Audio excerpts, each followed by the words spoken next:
Hello friends. Did you know that nearly 80% of those who watch my videos aren't subscribed? If you enjoy the content, I'd truly appreciate it if you hit that subscribe button. It helps a lot.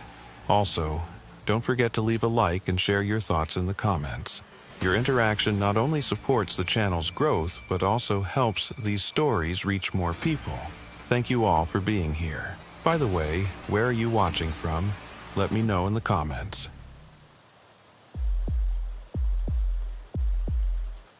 I've been with the FBI for 11 years, and I thought I'd seen everything the human mind could inflict on itself and others.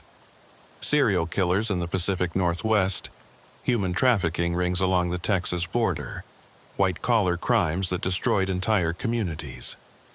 I'd worked them all with the same methodical detachment they teach you at Quantico, but nothing in my training prepared me for what happened in the Arizona desert during the summer of 2019. My name is Special Agent Rebecca Hartley, and this is the one case I still can't fully explain. It started with a phone call on a Tuesday morning in late June. I was in the Phoenix field office, working through paperwork on an interstate fraud case, when my supervisor, Assistant Director Marcus Chen, called me into his office.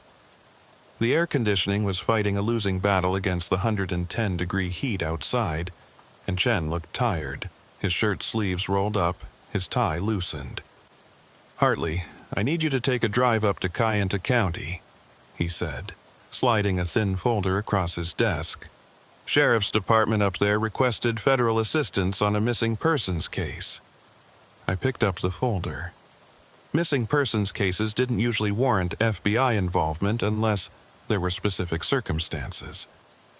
Crossing state lines, suspected abduction, patterns indicating serial activity. What makes this federal?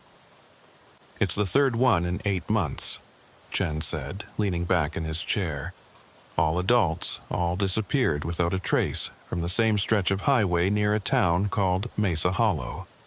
Population maybe 300. It's close to the Navajo Nation border, mostly desert.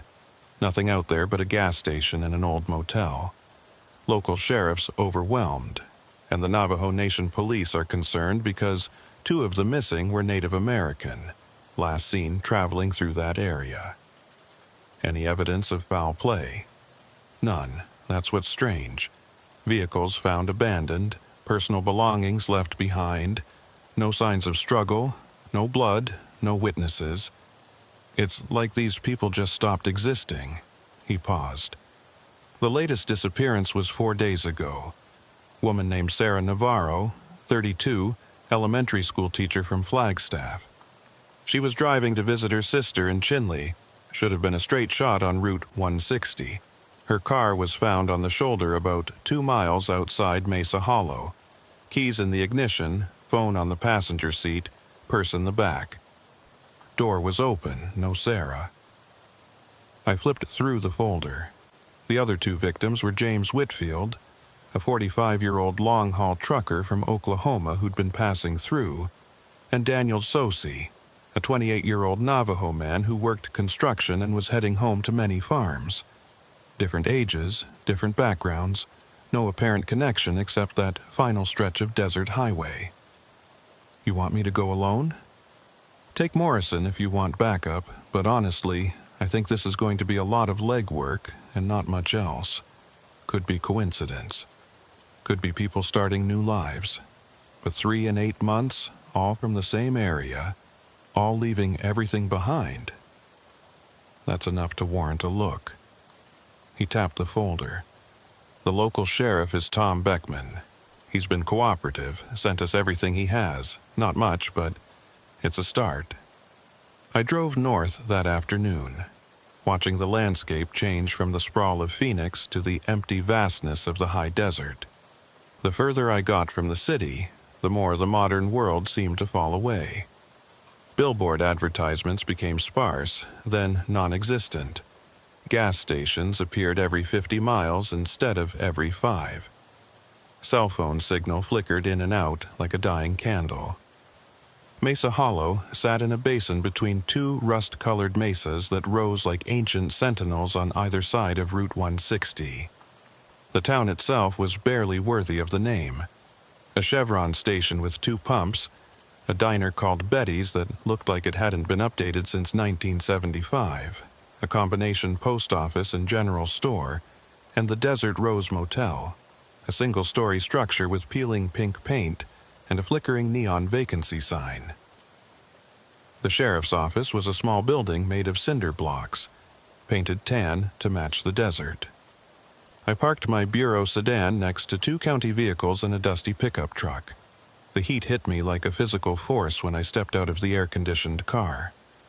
It was past 5 in the evening, but the thermometer on the building's wall read 103 degrees. Sheriff Tom Beckman met me at the door. He was in his late 50s, weathered and lean, with silver hair and eyes that had seen too much sun. He shook my hand with a grip that was firm but not aggressive. "Agent Hartley, thanks for coming up. Can I get you some water, coffee?"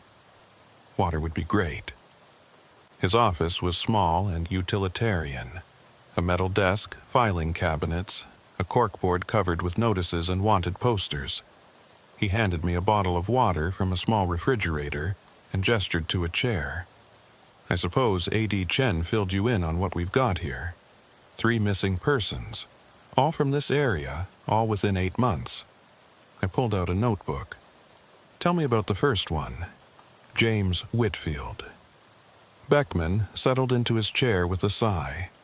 November 19th last year. Whitfield was a trucker, hauling electronics from California to Albuquerque. His rig was found about 3 miles east of here, pulled over on the shoulder.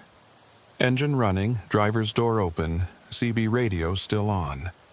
His logbook showed he'd stopped for fuel at the Chevron around midnight. Betty, she owns the diner, she remembers him coming in for coffee around 12:30. Said he seemed fine, normal, tired like most truckers. He paid cash, left a decent tip, and that's the last anyone saw of him. No signs of a struggle at the truck? Nothing. We searched the whole area, brought in search and rescue, even had the Navajo Nation police help us grid search the desert for a 1/4 mile in every direction. Found nothing. No footprints, no blood, no personal items. It was like he stepped out of that truck and vanished into thin air. I made notes. And the second victim? Daniel Sosi, February 14th, Valentine's Day. Beckman pulled out a file and slid it across the desk. 28 years old, worked construction over in Tuba City. He was driving home to many farms to see his family. His car, a 2012 Ford Focus, was found on the westbound shoulder, about a mile outside town. Same story. Keys in the ignition, wallet on the dash, phone dead, but charging cable still plugged in.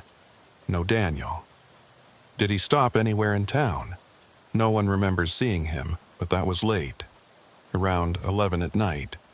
Most folks here are in bed by 9. Beckman leaned forward. "Here's what bothers me, Agent Hartley. These disappearances, they all happened at night. All on the same stretch of road, all within about a 3-mile radius. And all the vehicles were found in good working order, doors open, like the drivers just got out and walked away. What about Sarah Navarro?" Same pattern, June 22nd, around 10:30 at night. She'd called her sister from Flagstaff around 8, said she'd be there in a few hours. Never showed up. We found her car the next morning. Everything you'd expect was there. Luggage, overnight bag, even a thermos of coffee still warm when we found it. I studied the map Beckman had laid out on his desk. The 3 locations where the vehicles had been found were marked with red pins. They formed a rough triangle around Mesa Hollow, all on Route 160, all within sight of the 2 mesas. Have you considered the possibility that they're connected? Maybe someone living in the area? Thought about it. We've got maybe 280 permanent residents in Mesa Hollow. I know every one of them, ran background checks on anyone with a history, came up empty. Most folks here are retirees, a few ranch families, Some workers from the Navajo Nation who commute to jobs in Flag or Tuba City. Nobody with violent priors, nobody who stands out. What about transients, people passing through? That's the thing about this stretch of road. Not many people do pass through. It's not a major route unless you're specifically heading to the Navajo Nation or cutting across from Flagstaff to the Four Corners area. We get maybe a dozen vehicles a day, if that. The sun was setting when I left the sheriff's office, painting the mesas in shades of orange and deep red. I'd booked a room at the Desert Rose Motel, the only accommodation in town. The woman at the desk was in her 70s, with silver hair pulled back in a bun and kind eyes magnified by thick glasses. "You're the FBI agent," she said as I signed the register. It wasn't a question. "News travels fast. A small town." She handed me a key attached to a turquoise keychain with the number 7 on it. "You're here about the missing folks." "Yes, ma'am." She studied me for a moment, then leaned across the counter. "My name's Dorothy Reeves. I've owned this place for 42 years. I've seen a lot of strange things in that time, but nothing like this." She glanced toward the window, toward this darkening desert beyond. "People go missing out here sometimes. Hikers who don't prepare for the heat, tourists who wander off the road, but these folks, they weren't tourists. They knew how to handle themselves, and they all disappeared the same way." "What do you think happened to them?" Dorothy hesitated. "I don't know, but I'll tell you this. There's something about those mesas at night. You can hear things out there, sounds that don't quite make sense. My late husband, he used to say the desert plays tricks on you, especially when the wind comes down through the canyons. But these sounds, they're different." "Different how?" "Rhythmic. Like drums, almost, but not quite. And sometimes, when there's no wind at all, you can hear what sounds like voices. Navajo folks have stories about this area, old stories. They say there are places in the desert that don't follow the same rules as everywhere else. Places where time moves differently, where the veil between this world and others is thin." I'd heard similar stories before in different contexts. Every culture had its explanations for the unexplainable. Its folklore built around mysterious disappearances. But I'd learned long ago that behind every legend was usually a mundane truth. Still, I appreciated the information. "Have you heard these sounds yourself?" "Once or twice. Late at night, when I'm doing the books. It's faint, but it's there, like a heartbeat in the distance." My room was clean but sparse, a double bed with a floral bedspread, a small television bolted to the wall, a bathroom with fixtures that probably dated back to the motel's construction in the 60s. I set up my laptop on the small desk and spent the next few hours reviewing everything the sheriff's department had sent to the bureau. The case files were frustratingly thin. No forensic evidence, no witnesses, no surveillance footage. The Chevron station had one camera covering the pumps, but it had been broken for months. Betty's diner didn't have security cameras at all. The most promising lead was Sarah Navarro's phone, which had been recovered from her car. The tech team in Phoenix was analyzing it, but the preliminary report showed nothing unusual. Her last call had been to her sister at 8:07 p.m. After that, nothing. I pulled up the topographical maps of the area, studying the terrain. The mesas were solid rock, rising about 800 feet above the desert floor. Between them, the land was mostly flat, dotted with sagebrush and creosote bushes. There were a few dirt roads leading off the main highway, old ranch roads and access routes used by the power company to maintain transmission lines, but nothing that suggested obvious hiding places or locations where someone could dispose of a body undetected. Around midnight, I closed my laptop and stood at the window, looking out at the desert. The moon was a thin crescent, providing almost no light. The darkness out here was absolute, the kind of darkness you never experienced in a city. No streetlights, no house lights, nothing but an endless black void punctuated by stars so bright they seemed close enough to touch. And then I heard it. It was faint at first, so faint I thought I might be imagining it. A low, rhythmic sound, like distant thunder or the bass line of music playing far away. But it wasn't thunder, and it wasn't music. It was something else, something that resonated in a way that made my chest feel tight. I opened the window, letting in the cool night air. The sound continued, steady and unchanging. I tried to pinpoint its direction, but it seemed to come from everywhere and nowhere at once. From the mesas, maybe, or from the empty desert between them. I stood there for 10 minutes, listening. The sound never varied, never grew louder or softer. It just existed, a constant presence in the night. Then, just as suddenly as it had started, it stopped. The silence that followed was so complete it felt oppressive, like the desert was holding its breath. I closed the window and sat on the edge of the bed. Dorothy Reeves' words echoed in my mind. Sounds that don't quite make sense, like drums, almost, but not quite. I didn't believe in supernatural explanations.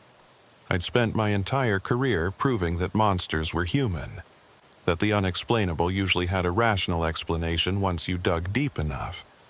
But I couldn't deny what I'd just heard, and I couldn't explain it. Sleep didn't come easily that night.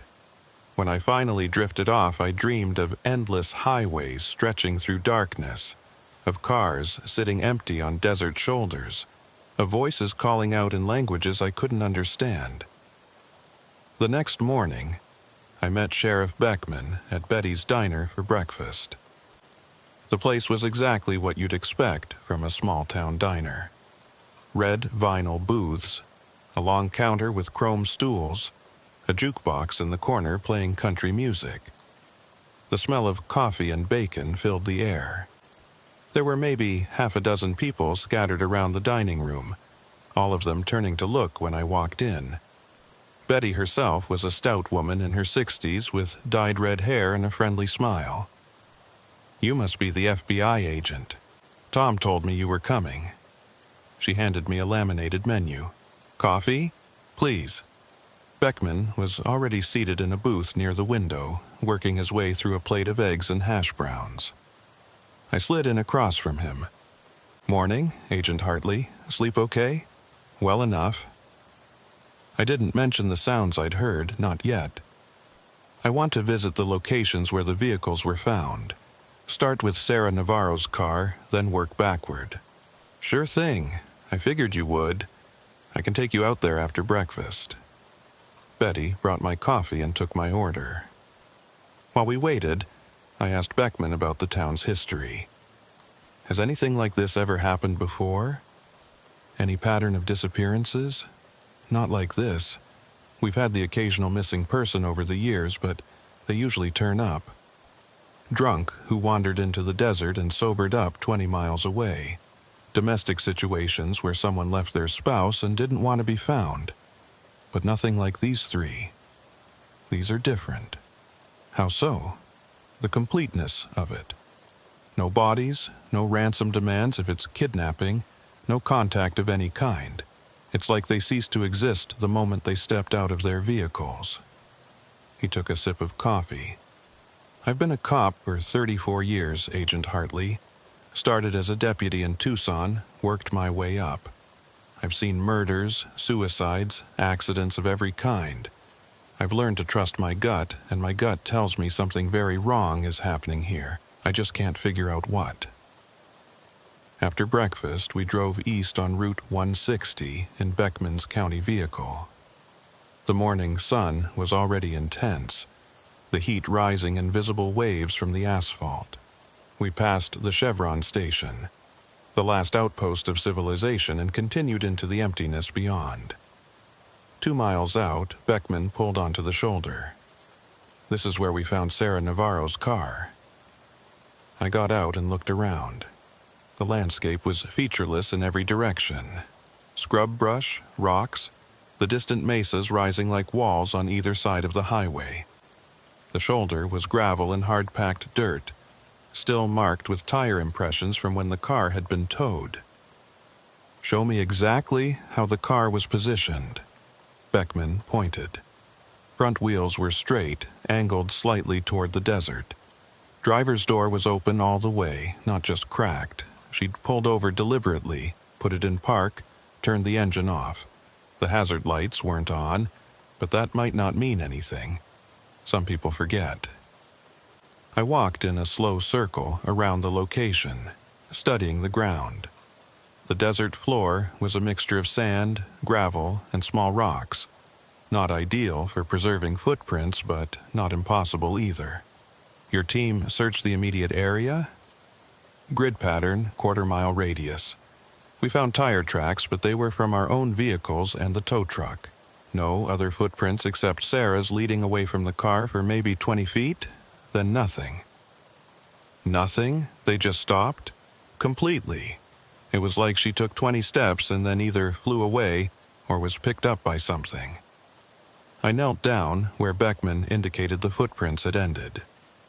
The ground looked undisturbed, just normal desert sand and gravel. No signs of a struggle, no indication that anyone had been dragged. Just 20 feet of footprints and then absence. "What about the other two locations?" We spent the next 2 hours visiting the spots where James Whitfield's truck and Daniel Sosey's car had been found. The pattern was identical at each site. Vehicles in good working order, doors open, personal belongings left behind, and footprints that led a short distance into the desert before disappearing completely. Standing at Daniel Sosey's location, I felt that same uneasy sensation I'd experienced the night before. The silence out here was absolute, broken only by the occasional whisper of wind. The sun beat down mercilessly, but I felt cold. "Sheriff, have you experienced anything unusual out here? Heard anything strange?" Beckman looked at me carefully. "Like what?" "I don't know. Sounds that don't make sense. Feelings of being watched." He was quiet for a moment. "Why do you ask?" "Last night, around midnight, I heard something. A rhythmic sound, like drums or a heartbeat. It lasted about 10 minutes, then stopped." Beckman's expression changed. Not surprise exactly, but recognition. "Yeah, I've heard it too. So have a few other folks in town. We don't talk about it much because it sounds crazy, but it's there. Some nights more than others." "What do you think it is?" "I honestly don't know. Could be wind coming through the canyons and the mesas, creating some kind of acoustic effect. Could be machinery from somewhere, though God knows what machinery would be out here. Or it could be exactly what it sounds like, which is something I can't explain." We drove back to town in silence.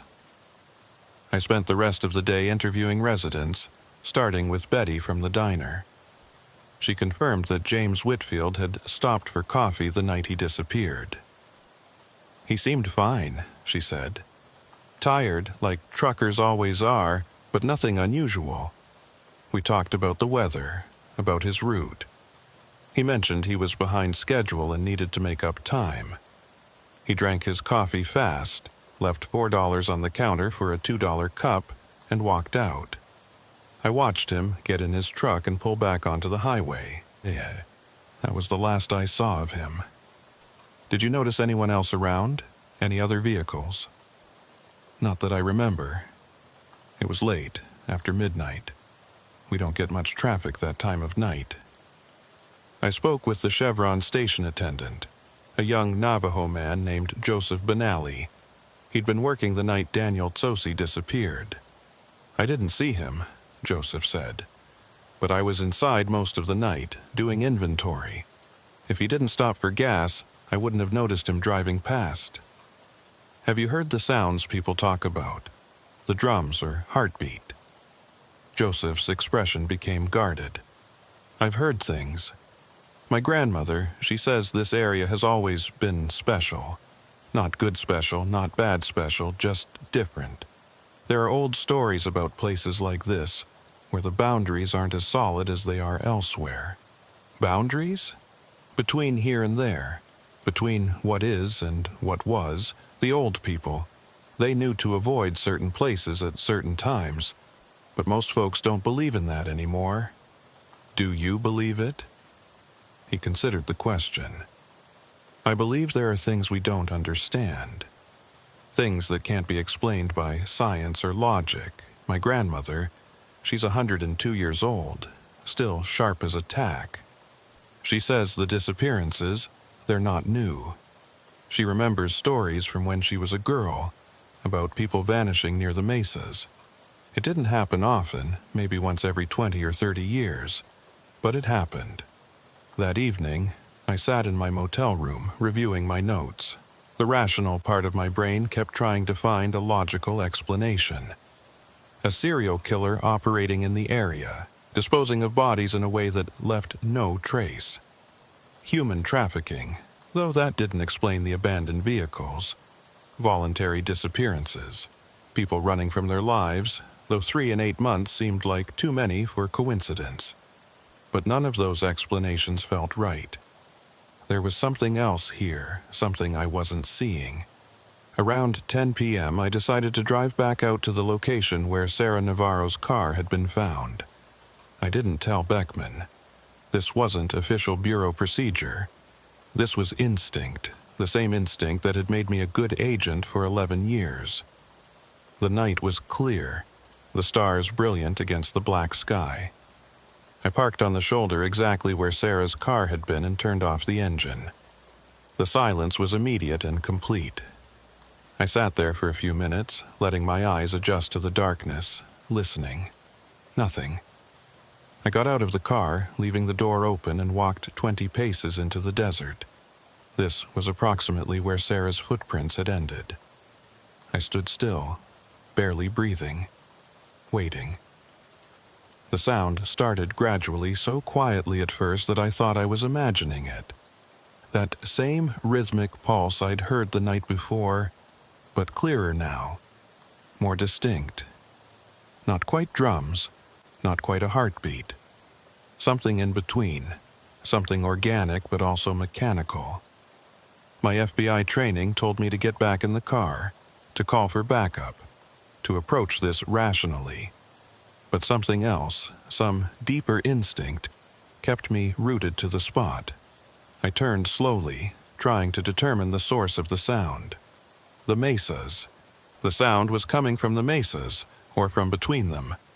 As I stared into the darkness, I could swear I saw something.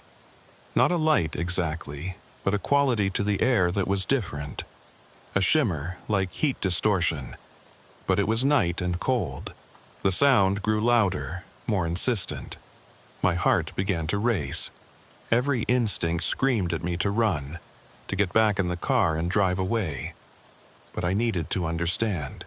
I needed to know. I took a step forward toward the shimmer in the air. The sound changed pitch, becoming higher, almost like a frequency I could feel more than hear.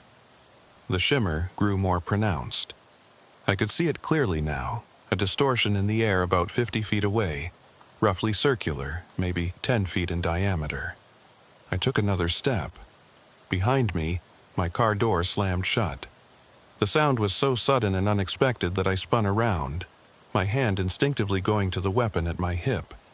But there was no one there. The car sat undisturbed on the shoulder, the door that had been open now closed. There was no wind. When I turned back to look at the shimmer, it was gone. The sound stopped abruptly, and the silence that followed was so profound it felt like a physical pressure. I stood there for several minutes, my heart pounding, trying to make sense of what I'd just experienced. A rational explanation. There had to be a rational explanation. A trick of the light, of the desert, of my own tired mind. But I knew what I'd seen. I knew what I'd heard. And I knew, with absolute certainty, that I'd just come very close to disappearing myself. I didn't sleep that night. I sat in my motel room, lights on, laptop open, trying to document what I'd experienced while it was still fresh in my memory. But every time I started to type, my fingers would hesitate over the keyboard. How could I put this in an official report? How could I explain to my supervisor that I'd witnessed something I couldn't identify, something that defied every principle of investigative work I'd been taught? By dawn, I'd written and deleted 3 different versions. The final version was clinical, stripped of emotion and speculation. Conducted night surveillance at subject vehicle location. Observed unusual acoustic phenomena, origin undetermined. Possible atmospheric or geographical factors contributing to sound distortion. Recommend further investigation with technical support. It was the truth, but it wasn't the whole truth. At 7 a.m., Sheriff Beckman called my cell phone. "Agent Hartley, we've got a situation. Can you meet me at the office right away?" 10 minutes later, I was sitting across from him, listening to news that made my blood run cold. "Dorothy Reeves didn't show up to open the motel office this morning," Beckman said. "Her neighbor, Mrs. Chen, who runs the post office, she got worried and went to check on her. Dorothy's car is in her driveway. Her house is unlocked. Coffee pot was on, still warm, but no Dorothy." I felt my stomach drop. When was she last seen? "Yesterday evening, around 6 p.m., she closed up the motel office for the night and went home, same as always. Mrs. Chen saw her watering her garden around 7. After that, nothing. Her house is in town? 3 blocks from Main Street. Nowhere near Route 160. Nowhere near where the others disappeared." Beckman leaned forward, his face drawn with worry and fatigue. "This changes everything, doesn't it? If Dorothy vanished from her own home, it means the disappearances aren't limited to that stretch of highway." We spent the next hour searching Dorothy's house. It was a small, neat bungalow filled with photographs and mementos from 42 years of running the Desert Rose Motel. Everything appeared normal. No signs of struggle, no indication of forced entry. Her purse was on the kitchen counter, her phone charging on the nightstand. The television in the living room was on, tuned to a cable news channel, volume low. In the kitchen, a half-drunk cup of coffee sat on the table next to an open magazine. I touched the cup, stone cold. "What time does the sun set here this time of year?" I asked. "Around 8:15, 8:30. Mrs. Chen saw her at 7. The coffee is cold, which means it's been sitting here for hours. If Dorothy made this coffee after Mrs. Chen saw her, she disappeared sometime between 7 and, say, 9 p.m. Beckman made a note. "I'll have deputies canvass the neighborhood, see if anyone saw or heard anything unusual." I walked through the house again, this time focusing on details. Dorothy Reeves had lived alone since her husband died 12 years ago. The house showed the marks of a solitary but content life. Books on every surface, a half-finished crossword puzzle, comfortable furniture arranged for one person's convenience. In the bedroom, I found her reading glasses on the nightstand, next to a paperback mystery novel. The book was face down, open to page 187, as if she'd been interrupted while reading. I picked up the book and felt something shift in my understanding of the case. Dorothy had been in bed, reading. She'd gotten up for some reason, left the book here and never came back. But why would she go to the kitchen to make coffee if she was already settled in for the night? Unless she'd heard something. I returned to the living room where Beckman was on the phone with one of his deputies. When he hung up, I asked, "Does Dorothy's house have a view of the mesas?" He frowned. "No, it faces east. You can't see the mesas from here at all. Why?" "Just trying to understand the geography."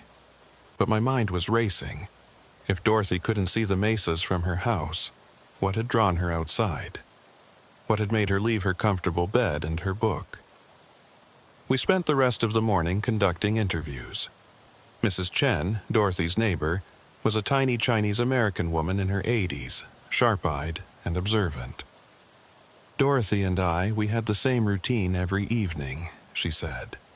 We'd both be in our gardens around 6:30, 7 o'clock when it starts to cool down. We'd wave to each other, sometimes chat over the fence. Last night was no different. She was watering her roses, I was pulling weeds. We talked about the heat, about the FBI agent staying at her motel. She glanced at me apologetically. "No offense, dear." "None taken. Did Dorothy seem worried about anything? Anxious?" "Not particularly, although—" Mrs. Chen hesitated. "She did mention that she'd been hearing those sounds again, the ones from the desert. She said they'd been louder lately, more frequent. It bothered her, I could tell, but she tried to laugh it off." "Did she say when she'd heard them?" "The past few nights, I think. She said it was keeping her up." I exchanged a glance with Beckman. "Mrs. Chen, did you hear anything unusual last night? Any sounds from Dorothy's house or from outside?" The old woman thought carefully. "I went to bed early, around 8. I'm a light sleeper, so I usually hear everything. Cars passing, dogs barking, the wind. But last night, I don't remember hearing anything at all. It was very quiet, almost too quiet, if that makes sense." It made perfect sense. The same oppressive silence I'd experienced in the desert. By noon, Beckman's deputies had interviewed everyone on Dorothy's street. No one had heard or seen anything unusual. No strange vehicles, no suspicious people, no sounds of distress. Dorothy Reeves had simply vanished from her locked house, leaving behind her entire life. I called A.D. Chen in Phoenix. "We've got a 4th disappearance, female, 73, vanished from her home in Mesa Hollow sometime last night." There was a long pause on the other end of the line. "From her home? Not from the highway?" "From her home. No signs of forced entry, no evidence of foul play. Same pattern as the others. Hartley, what the hell is going on up there?" "I don't know, sir. But I think we need more resources. I need a forensics team, maybe a behavioral analysis unit consult. And I need someone from the tech division who can analyze some unusual acoustic phenomena I've been documenting."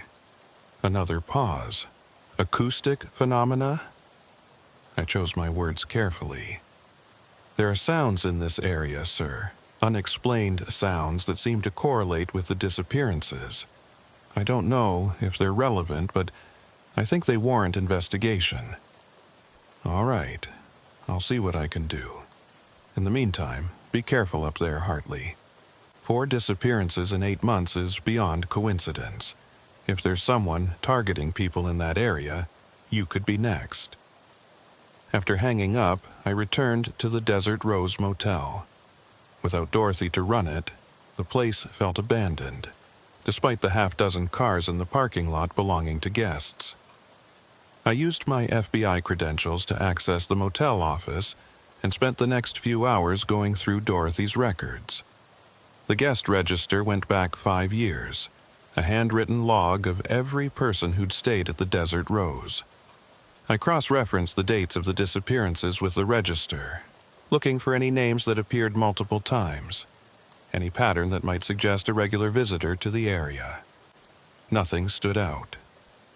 Most guests stayed 1 or 2 nights, passing through on their way to somewhere else. A few regulars, mostly salespeople or contractors working on projects in the region, but none of their visits coincided with the disappearances. I was about to give up when I noticed something odd about the entries from the past 6 months. There were gaps, periods of several days where no guests had checked in. That seemed unusual for even a small motel in a remote location. Curious, I checked the corresponding dates against Dorothy's financial records, which I'd obtained with a warrant. The motel had been operating at a loss for the past year. Income from room rentals had dropped significantly, and Dorothy had been supplementing the motel's operating expenses with her own savings. I found that sad, but not particularly relevant to the investigation. Then I noticed the pattern. The gaps in the guest register, the periods when no one had checked in, all corresponded with nights when the moon was near its new phase. Dark nights, when the desert would be at its most black. I pulled up a lunar calendar on my laptop and checked it against the dates of the disappearances. James Whitfield, November 19th, 2 days before a new moon. Daniel Tsosi, February 14th, 3 days after a new moon. Sarah Navarro, June 22nd, the night of a new moon, and Dorothy Reeves had disappeared last night. June 26th, still within the dark moon phase. It could be coincidence. But I'd been an agent long enough to know that when coincidences started piling up, they usually weren't coincidences at all. That evening, I met with Sheriff Beckman and shared my findings. We were in his office, the overhead fluorescent lights humming, moths batting against the window screens. "So you're thinking what?" Beckman said. "Someone who only operates during the dark of the moon? Like a werewolf or something?" He said it with a slight smile, but the smile didn't reach his eyes. "I'm thinking that whoever or whatever is responsible for these disappearances prefers darkness, complete darkness. Out here during a new moon, you can't see your hand in front of your face. But Dorothy disappeared from her house in town.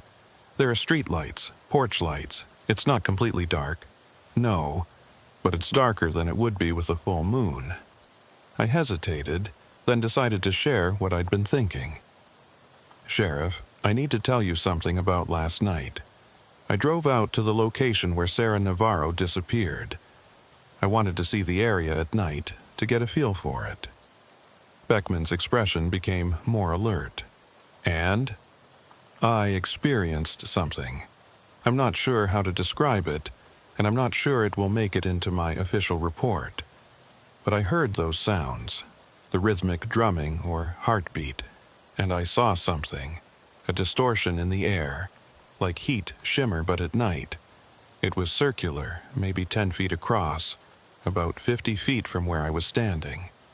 "What did you do?" "I started walking toward it. Then my car door, which I'd left open, slammed shut on its own. When I turned back to look at the distortion, it was gone." Beckman was quiet for a long moment. "Do you believe in the supernatural, Agent Hartley?" "No. I believe in evidence, in facts, in things that can be measured and tested. But I also believe in acknowledging when something doesn't fit the known parameters. What I saw last night doesn't fit. Joseph Benally, the kid who works at the Chevron station, his grandmother wants to talk to you. I mentioned your name to Joseph this afternoon, and he called me a few hours ago. Said his grandmother has information about the mesas, about the disappearances. Old information, stories that have been passed down. I'll talk to her. At this point, I'll take information from any source." We drove to the Benally home just as the sun was setting.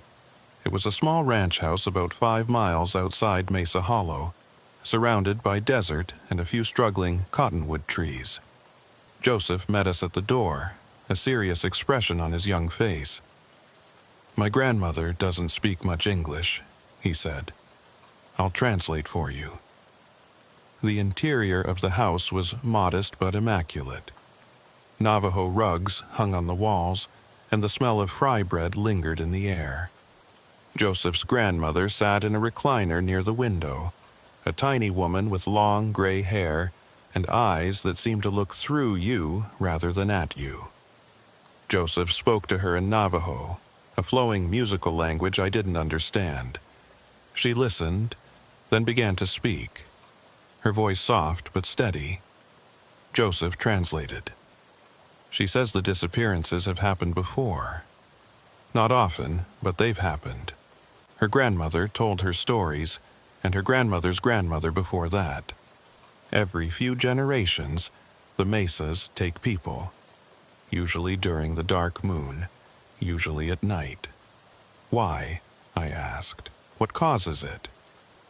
More conversation in Navajo. The old woman's expression became grave. She says there are places in the world where the boundaries are thin, where this world and the other world touch. The mesas are one of those places. During the dark moon, when the veil is thinnest, sometimes people cross over without meaning to. They're not killed or kidnapped, they just slip through to the other side. I felt a chill, despite the warm evening. The other side of what? The old woman spoke directly to me this time, and though I didn't understand the words, I understood the tone. Warning. Sadness. Joseph translated. She says not to go out to the mesas during the dark moon, not to look for the missing people. They're not in this world anymore, and trying to follow them will only result in more disappearances. She says the FBI, the government, the modern world, they don't understand that there are things older than science, things that can't be explained or controlled. I leaned forward. With respect to your grandmother, I can't just accept that 4 people have vanished into another dimension. There has to be a rational explanation. More Navajo, faster this time. The old woman's eyes flashed with something like frustration. She says the rational explanation is that the mesas have always been here, long before humans, and they'll be here long after we're gone. She says some places in the desert are sacred, but not all sacred places are safe. The mesas are a doorway, and doorways go both ways. Sometimes things come through from the other side, and sometimes people go through from this side. That's the way it's always been. Has anyone ever come back? A long pause. The old woman spoke quietly, sadly. One person, a long time ago. A young man who disappeared during a dark moon and returned 3 days later. But he wasn't the same. He couldn't speak, couldn't remember his name or his family. He died a week later. Whatever he saw on the other side, it broke something in him that couldn't be fixed. We left the Benally home as full darkness fell. The stars were beginning to emerge, brilliant pinpoints in the black sky. I felt deeply unsettled, torn between my training and what I was hearing, what I'd experienced. "Do you believe her?" I asked Beckman as we drove back toward town. He kept his eyes on the road. "I believe that she believes it, and I believe that people have been disappearing from this area for a very long time. Whether that's because of interdimensional doorways, or because there's a serial killer who's very good at disposing of bodies, I don't know. But something is happening here, and it's not normal." Over the next 3 days, a forensics team arrived from Phoenix. They swept Dorothy's house, finding nothing. They analyzed the vehicles that had been an impound, finding nothing. They took soil samples from the locations where the disappearances occurred, finding nothing unusual in the composition. The tech specialist I'd requested, a woman named Dr. Patricia Lynn, set up equipment to monitor the acoustic phenomena. We positioned sensors at various points around Mesa Hollow and at the locations of the disappearances. For 2 nights, we recorded nothing but normal desert sounds: wind, the occasional coyote, the hum of insects. On the 3rd night, at 11:47 p.m., the sensors picked up the sound. Dr. Lynn and I were in the sheriff's office, monitoring the equipment remotely. The waveform that appeared on her laptop screen was unlike anything I'd seen before. "That's not wind," she said, adjusting her glasses and leaning closer to the screen. "It's not machinery, not animal sounds, not geological activity. The frequency is too regular, too consistent. It's almost like a broadcast signal, but I've never seen anything quite like it." "Where's it coming from?" She pulled up a mapping program that showed the location of our sensors. All of them are picking it up, but it's strongest at the sensors positioned nearest to the mesas. And look at this. She pointed to the waveform. It's pulsing at exactly 140 beats per minute. That's not random. That's a specific frequency. Is there any significance to that number? Not that I know of, but I can tell you this. Whatever is generating this sound, it's putting out a tremendous amount of energy. If this were a speaker or a machine, it would have to be massive. The sound continued for 18 minutes, then stopped abruptly. Dr. Lin and I sat in silence, staring at the flat line where the waveform had been. "I need to go out there," I said. "Agent Hartley, I don't think that's a good idea.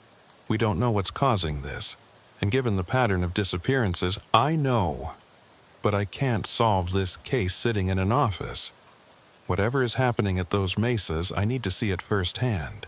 Then, at least take backup. Take the sheriff with you." But I didn't take Beckman. What I was planning was against protocol, possibly career-ending if it went wrong. I didn't want to drag him down with me. At 1 a.m., I drove out to the location where Sarah Navarro had disappeared.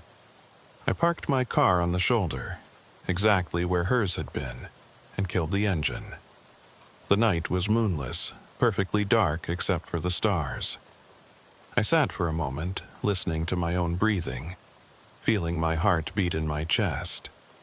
Then I got out of the car and walked into the desert, counting my steps. 20 paces, the same distance Sarah's footprints had traveled before disappearing.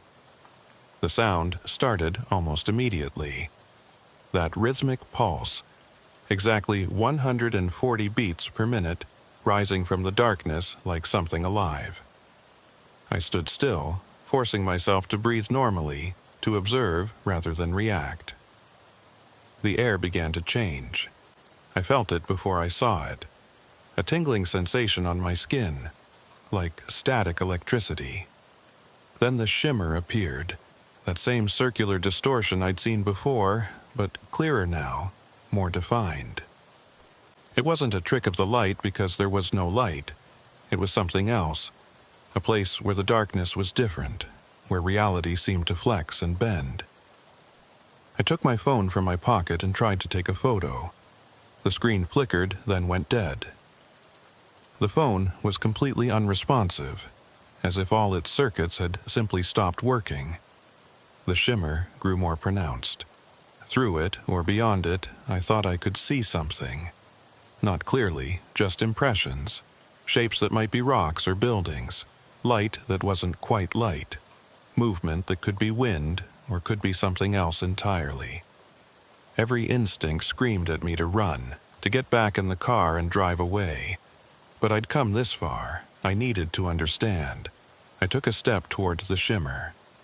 The sound changed, becoming higher, more intense.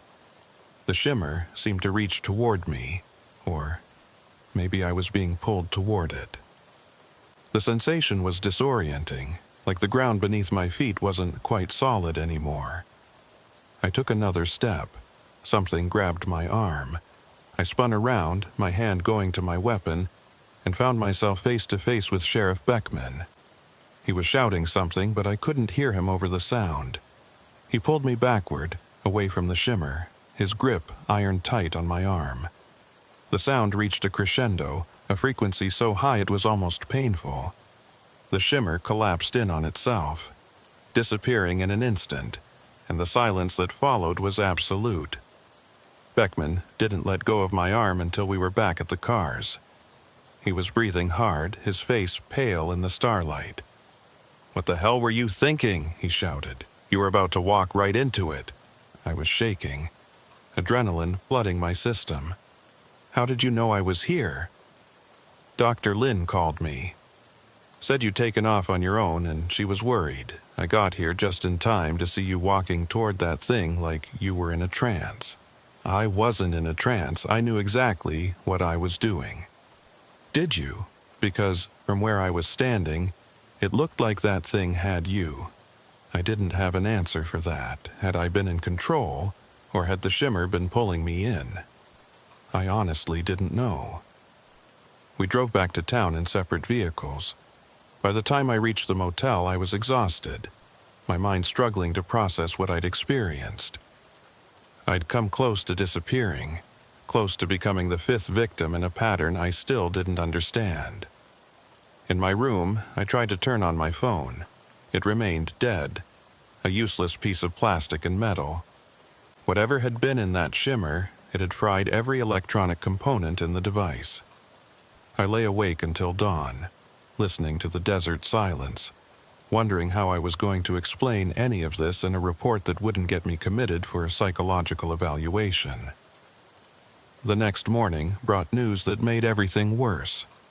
Sheriff Beckman called at 7 a.m. "We've got another one.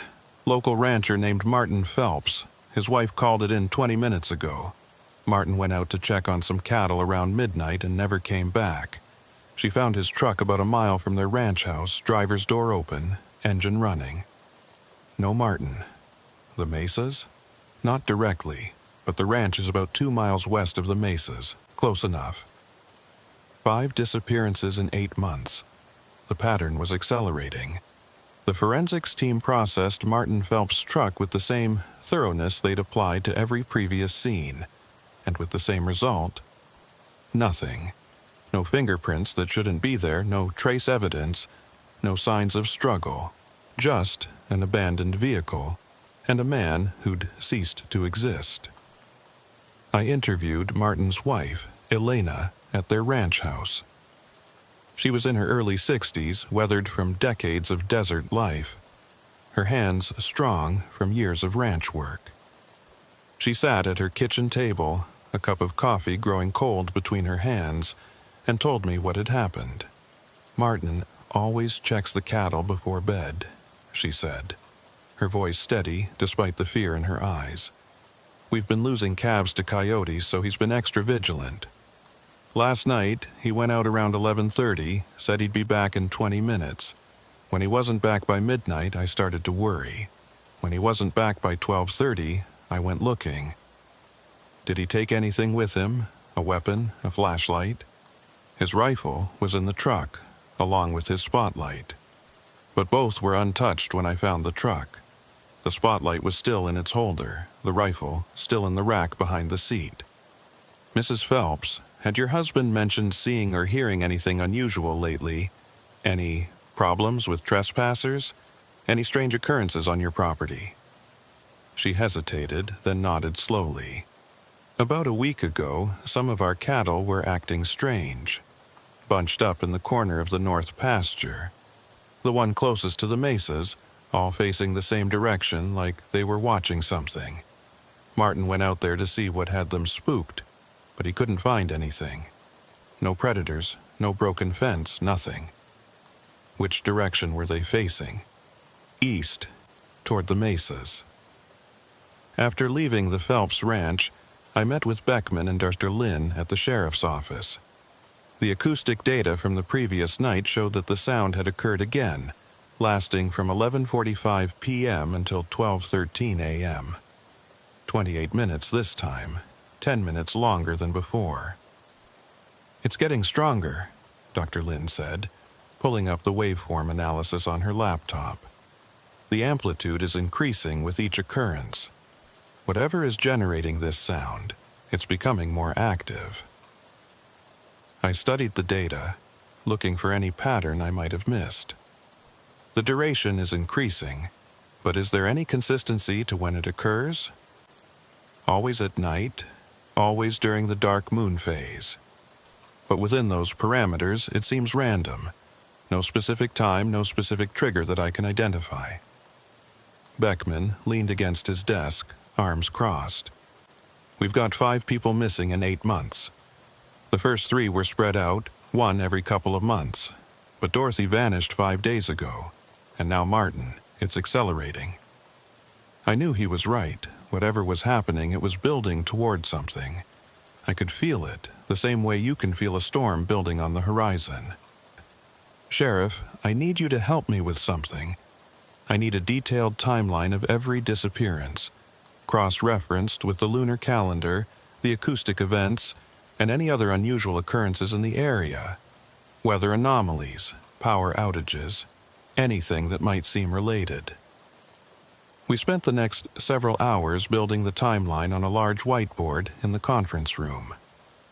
By the time we finished, a pattern had emerged that made my blood run cold. The acoustic events hadn't started 8 months ago with James Whitfield's disappearance. According to Dorothy's notes in the motel records and interviews with longtime residents, the sounds had been occurring for at least 3 years, but they'd been infrequent, maybe once every few months, and brief, never lasting more than 5 or 10 minutes. Then, 8 months ago, they'd started increasing in frequency and duration. The first disappearance occurred 2 weeks after the sounds began happening multiple times per week. Each subsequent disappearance had occurred during a period of intensified acoustic activity. "It's like whatever is causing this is getting stronger," I said, studying the timeline. "Learning, maybe. Or being drawn here by something." Dr. Lin had been quiet, but now she spoke up. "Agent Hartley, I've been thinking about the waveform pattern. The frequency of 140 beats per minute, it's not random. That's roughly the human heart rate during moderate physical activity. And the overall pattern, the way it pulses and cycles, it reminds me of something biological rather than mechanical." "You think it's alive?" "I think it might be. Or it might be responding to something alive. There's research on how certain geological formations can generate infrasound, frequencies below the range of human hearing. These sounds can cause feelings of unease, hallucinations, even physiological effects. But what we're recording is in the audible range, and the pattern is too organized to be purely geological." Beckman's phone rang. He answered it, listened for a moment, then his face went pale. "I'll be right there." He hung up and looked at me. "There's been an incident at the Chevron station. Joseph Benally is missing. His supervisor found the store open, lights on, register empty, and no Joseph." We raced to the gas station. Joseph's supervisor, a middle-aged man named Frank Carlson, was waiting outside, visibly shaken. I got here for the morning shift at 6 a.m. Door was unlocked, lights on, but no Joseph. The register is wide open, but the money's still there. His car is still in the parking lot. I called his cell phone, no answer. Inside, everything appeared normal except for the open register. A half-drunk energy drink sat on the counter next to the computer. The security monitor showed 4 camera views: the pumps, the front door, the counter, and the storage room. All feeds were live and functioning. "Does the system record?" I asked. "Yeah. Keeps 72 hours of footage." Frank moved to the computer and began pulling up the recordings. "What time do you want to see?" "Start at midnight. Fast forward until we see something." We watched the sped-up footage. Joseph had been working the night shift, dealing with occasional customers, mostly truckers stopping for diesel and coffee. At 1:14 a.m., a beat-up pickup truck pulled up to the pumps. A man got out, filled his tank, and came inside to pay. Joseph processed the transaction, and the man left. Nothing unusual. At 2:37 a.m., Joseph stepped outside for what looked like a smoke break. We watched him stand near the front door, looking out at the desert. After a few minutes, he stubbed out his cigarette and went back inside. At 3:51 a.m., the lights flickered. All 4 camera feeds showed static for approximately 10 seconds, then cleared. When the image stabilized, Joseph was gone. The store was empty. The register was open. Nothing else had changed. "Go back," I said. "Play it at normal speed." Frank rewound to 3:50 a.m. We watched Joseph behind the counter wiping down the surface, occasionally glancing at his phone. At 3:51 and 17 seconds, the lights flickered. Static filled the screens. When the image cleared at 3:51 and 27 seconds, Joseph had vanished. 10 seconds. In 10 seconds, a young man had disappeared from a locked gas station, leaving behind his car, his phone, his life. "Frank, during those 10 seconds of static, was there any sound?" I asked. I don't know. The security system doesn't record audio. Dr. Lin had arrived and was examining the equipment. The static could be caused by electromagnetic interference, something generating a strong enough field to disrupt the camera feeds, something like what we've been recording. Possibly, if the acoustic phenomena we've been monitoring is accompanied by electromagnetic activity, it could explain the interference. I looked at the frozen image of the empty store. 6 people now. 6 people in 8 months, and the rate was increasing. We were running out of time to stop whatever was happening. That afternoon, I made a decision that would either solve the case or end my career. I called A.D. Chen in Phoenix. Sir, I need to request additional resources. I need a team, at least a dozen agents, technical support, and permission to establish a command center in Mesa Hollow. Hartley, for 6 missing persons. Sir, this isn't a typical missing persons case. There's something happening here that I can't fully explain, but it's real and it's dangerous. The disappearances are accelerating. We had one yesterday, another this morning. If this pattern continues, we could be looking at multiple disappearances per day within a week. There was a long pause. What aren't you telling me, Agent Hartley? I chose my words carefully. There are anomalous phenomena occurring in this area. Acoustic disturbances, electromagnetic interference, and patterns that suggest something beyond normal criminal activity. I don't know if we're dealing with a person, a group, or something else entirely. But I know that people are vanishing, and I know that whatever is taking them is getting stronger. Another pause, longer this time. I'll send Agent Morrison and a small team. But Hartley, if this turns out to be nothing, if you're chasing ghosts in the desert, it's going to reflect very poorly on your record. I understand, sir. The team arrived the next evening. Agent David Morrison was an old friend from Quantico, a solid investigator with 15 years of experience. He brought 4 other agents and a mobile command unit that we set up in the parking lot of the Desert Rose Motel.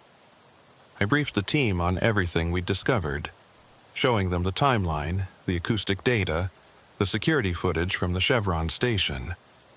I could see the skepticism in their faces, but to their credit, they listened without interruption. When I finished, Morrison spoke first. So, you're thinking what? Some kind of natural phenomenon that's causing hallucinations, making people wander off into the desert? I don't know what I'm thinking, but I know 6 people have vanished, and I know there's a pattern to the disappearances that correlates with measurable acoustic and electromagnetic events. One of the other agents, a woman named Sarah Chen, raised her hand. What about the possibility of a cult? Some group operating in the area, targeting travelers and isolated individuals. I'd considered that possibility, but it didn't fit. A cult couldn't cause the electromagnetic interference, couldn't generate the acoustic phenomena we've been recording. And the disappearances are too clean. No witnesses, no mistakes, no evidence left behind.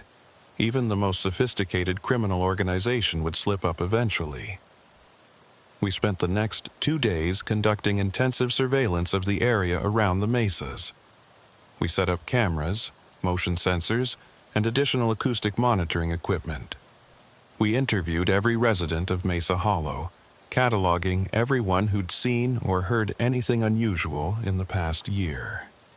The picture that emerged was disturbing. Nearly everyone in town had experienced something they couldn't explain. Sounds in the night, feelings of being watched, electronics malfunctioning for no reason. Most had dismissed these occurrences as typical desert phenomena, the kind of strange experiences you get used to when living in isolation. But 2 residents, both longtime Mesa Hollow inhabitants, shared stories that made me pay attention. The first was Earl Hutchins, a retired mechanic in his 70s who'd lived in Mesa Hollow for 45 years. He told me about a night in 1982 when he'd seen lights in the desert near the mesas. Not headlights or flashlights, but a soft, pulsing glow that seemed to emanate from the ground itself. I thought it was some kind of military exercise, he said. You know, testing some new equipment. But I asked around, and nobody from the base up in Flagstaff knew anything about it. The lights showed up for about a week, always at night, always in the same spot. Then they stopped and didn't come back for years. When did they come back? About 3 years ago. I saw them again, same spot, same pulsing pattern. But this time they lasted longer, showed up more often. I reported it to Tom Beckman, but what could he do? It wasn't hurting anybody, wasn't on anyone's property, just lights in the desert. The second resident was Margaret Torres, a teacher at the small elementary school in town. She'd lived in Mesa Hollow for 30 years and had her own strange experience to share. 5 years ago, my husband Daniel and I were driving back from Flagstaff late one night. This was before he passed away. We were on Route 160, maybe 3 miles east of town, when our car just died. Engine cut out, lights went dark, everything stopped. We coasted to the shoulder and Daniel tried to restart it, but nothing. The battery was completely dead, even though it was brand new. We were sitting there trying to figure out what to do when we heard that sound, like drums or a heartbeat, coming from the direction of the mesas. And then we saw it, a shimmer in the air like heat waves, but it was night and cold. The shimmer moved toward us, and I've never been so scared in my life. I told Daniel we needed to run, but he wanted to wait and see what it was. It got within maybe 50 feet of us, and then it just stopped. Hung there in the air for a few minutes, pulsing in time with that sound. Then it retreated back toward the mesas and disappeared. As soon as it was gone, our car started right up like nothing had happened. We drove home and never talked about it again. Why not? Because who would believe us? We didn't even believe it ourselves. We convinced ourselves it was some kind of atmospheric phenomenon, something natural that we just didn't understand. But I've never forgotten that feeling of fear, that certainty that we were close to something dangerous. That night, the entire team gathered in the command center to review our findings. We had more data than ever before, but we were no closer to understanding what was causing the disappearances. Morrison laid out the facts as we knew them. 6 missing persons, all adults, all in the same geographical area, all during the dark moon phase. No bodies, no witnesses, no evidence of foul play. Correlation with acoustic and electromagnetic phenomena that we can measure but can't explain. And multiple reports from residents of unusual experiences dating back years. "What's your recommendation?" I asked. He was quiet for a long moment.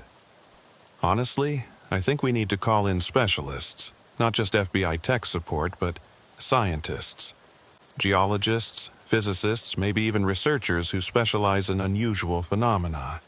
Because whatever this is, it's beyond normal investigative work." Before I could respond, the acoustic sensors went off. Dr. Lynn's laptop erupted with alerts, the waveform pattern appearing on screen. "It's starting," she said. "The sound, it's happening now." I looked at my watch. 9:42 p.m. Outside the command center windows, Mesa Hollow was settling into its usual quiet night. But somewhere out in the desert, something was waking up. "I'm going out there," I said. Morrison stood. "Not alone, you're not. We'll go as a team." We loaded into 3 vehicles, each equipped with cameras, recording equipment, and weapons we all hoped we wouldn't need to use.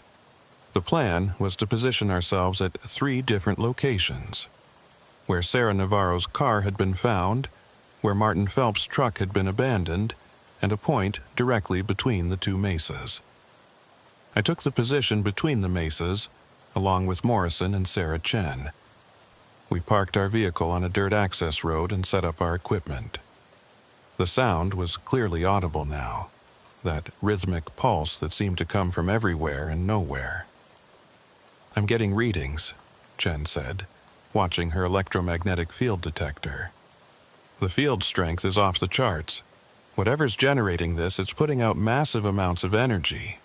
The shimmer appeared gradually, materializing about 200 yards ahead of us. Even Morrison, skeptical Morrison who'd probably never believed in anything he couldn't touch, saw it and went pale. "What the hell is that?" he whispered. "I don't know, but that's what I saw before. That's what I think is taking people." The shimmer grew larger, more defined. Through it or beyond it, I could see that same impression of shapes and movement. But this time, the images were clearer. I could make out what looked like structures, angular and precise, not quite like any architecture I'd seen before. And there were figures, humanoid shapes moving with purpose, going about tasks I couldn't comprehend. "Are you seeing this?" Jen asked, her voice shaking. "Yeah, camera recording." "Everything's recording. Jesus, Rebecca, what is that place?" "I don't know, but I think it's where the missing people went." As we watched, one of the figures in the shimmer seemed to notice us. It stopped moving and turned in our direction. Even at this distance, even through the distortion, I could feel its attention like a physical weight. Morrison reached for his service weapon. "Should we—" The figure moved toward the shimmer, toward our side of whatever barrier separated our reality from theirs. As it got closer, details became visible. It was roughly human-shaped, but wrong in ways I couldn't quite articulate. The proportions weren't right, the movements too fluid, too purposeful. Then the shimmer began to expand. "It's getting bigger," Chen said, backing toward our vehicle. "It's coming toward us." She was right. The circular distortion was growing, spreading across the desert floor like spilled water. And it was moving in our direction. "Everyone back in the vehicle," I ordered. "Now!" We scrambled into the SUV, Morrison behind the wheel. He turned the key. Nothing happened. "It's dead," he said, trying again. "The whole electrical system is dead." Through the windshield, we watched the shimmer advance. It was maybe 100 yards away now, close enough that I could see through it more clearly. The world on the other side was similar to ours, but different. The same desert, the same mesas, but the sky was wrong. Too dark, too empty, like looking into a void. And there were more figures now, dozens of them, all moving toward the shimmer, toward us. "Out of the vehicle," I said. "We run." We abandoned the SUV and ran back toward the main road. Behind us, I could hear the sound growing louder, more insistent, that 140 beat-per-minute pulse that now felt less like a heartbeat and more like a summons. I risked a glance back and saw the shimmer envelop our vehicle. For a moment, the SUV was visible through the distortion, and then it simply wasn't there anymore. Gone, as completely as the 6 missing people. We ran for what felt like hours, but was probably only minutes. When we finally reached the main road, the sound stopped abruptly. The shimmer, visible in the distance, collapsed in on itself and vanished. Morrison was breathing hard, his face flushed. "Did that just happen? Did we just see our vehicle disappear into another dimension?" "I don't know what we saw," I said. "But yeah, I think that's exactly what happened." Sarah Chen was on her phone, but the screen was dark. "Dead. My phone's completely fried, just like yours was." We walked back to town in silence, each of us processing what we'd witnessed. When we reached the command center, the other team members were waiting with equally disturbing news. The agents positioned at the other locations had experienced the same phenomenon. Both teams had seen the shimmer. Both had watched it expand and advance toward them. Both had lost their vehicles when the equipment failed, and they'd been forced to flee on foot. Dr. Lin played back the audio recordings. All sensors had picked up the sound, but they'd also recorded something else, a secondary frequency just below the range of human hearing that corresponded with the expansion of the shimmer. "It's like a door opening," she said, studying the data. "The primary sound, the one we can hear, it's some kind of carrier wave. The infrasound beneath it, that's what's actually causing the phenomenon. It's generating a field that tears open a space between here and somewhere else." "Can we stop it?" Morrison asked. "I don't know. I don't even know what it is. This is beyond any technology I'm aware of. This is..." She trailed off, shaking her head. "Impossible," Chen finished. "This is impossible." But it wasn't impossible. We'd all seen it. We'd all lost equipment to it. And 6 people had vanished into it. Probably 7 if you counted our missing SUV. I made the hardest call of my career that night. I contacted AD Chen and told him everything. The shimmer, the disappearances, the other world visible through the distortion. I expected him to think I'd lost my mind, to order me back to Phoenix for a psychological evaluation. Instead, he was quiet for a long time. Then he said, "I'm going to make some calls. Don't do anything else until you hear from me." 3 hours later, I received a call from a blocked number. The voice on the other end was calm, professional, and utterly devoid of identifying information. "Agent Hartley, you and your team need to leave Mesa Hollow immediately.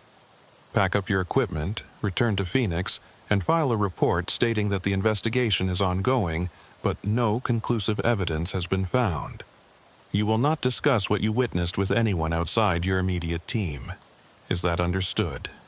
"Who is this?" "That's not relevant. What's relevant is that you've stumbled into something that's being handled at a level far above your clearance. The disappearances in Mesa Hollow are not a law enforcement matter. They're a matter of national security, and they're being addressed by appropriate specialists. People are missing. 6 people that we know of. We can't just leave. You can, and you will. Your presence in Mesa Hollow is no longer helpful. In fact, it's become a liability. Leave tonight, Agent Hartley. That's not a request." The line went dead. I gathered the team and relayed the conversation. Morrison's face was grim. "National security? What the hell does that mean?" "It means someone knows about this place. Someone's been monitoring it, studying it, and they don't want us interfering. So we just leave? Let more people disappear? We don't have a choice." We packed up the command center in silence. As we loaded equipment into the remaining vehicles, I saw Sheriff Beckman standing outside his office, watching us. I walked over to him. "You're leaving," he said. "Not a question. We've been ordered to. I can't tell you more than that. But the disappearances will continue. I'm sorry, Tom. I wish I had better news." He looked out toward the mesas, dark silhouettes against the star-filled sky. How long have they known? How long has the government known that this place exists, that it's taking people? I don't know, but I suspect a long time. And they're not going to do anything about it. I don't know what they're going to do, but I don't think it involves rescuing the missing people. Beckman nodded slowly. "You know what the Navajo people say about the mesas? They say some things are meant to be left alone. Some mysteries aren't meant to be solved. I never understood that until now." I shook his hand. "I'm sorry we couldn't help. You tried. That's more than most people would have done." We left Mesa Hollow at 3 a.m. In the rearview mirror, I watched the town disappear into the darkness. Somewhere out there, in the desert between the mesas, a doorway existed. A place where our reality touched something else, somewhere that didn't follow the rules we understood.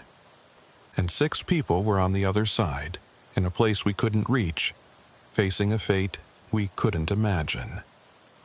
The drive back to Phoenix was silent. Morrison drove, his hands tight on the wheel, his eyes fixed on the highway. Sarah Chen sat in the back, still reviewing data on a backup laptop that had been in the command center during the incident. I stared out the window at the desert rolling past, my mind trying to process everything we'd witnessed. We arrived at the Phoenix field office just as the sun was rising. A.D. Chen was waiting in his office, looking like he hadn't slept. With him were two people I didn't recognize. A man in his 50s wearing a suit with no identifying badges or insignia, and a woman about my age with cold eyes and an expression that suggested she was used to being obeyed. Agent Hartley, Agent Morrison, Agent Chen, my supervisor said. Please, sit down. We sat. The man in the suit spoke first.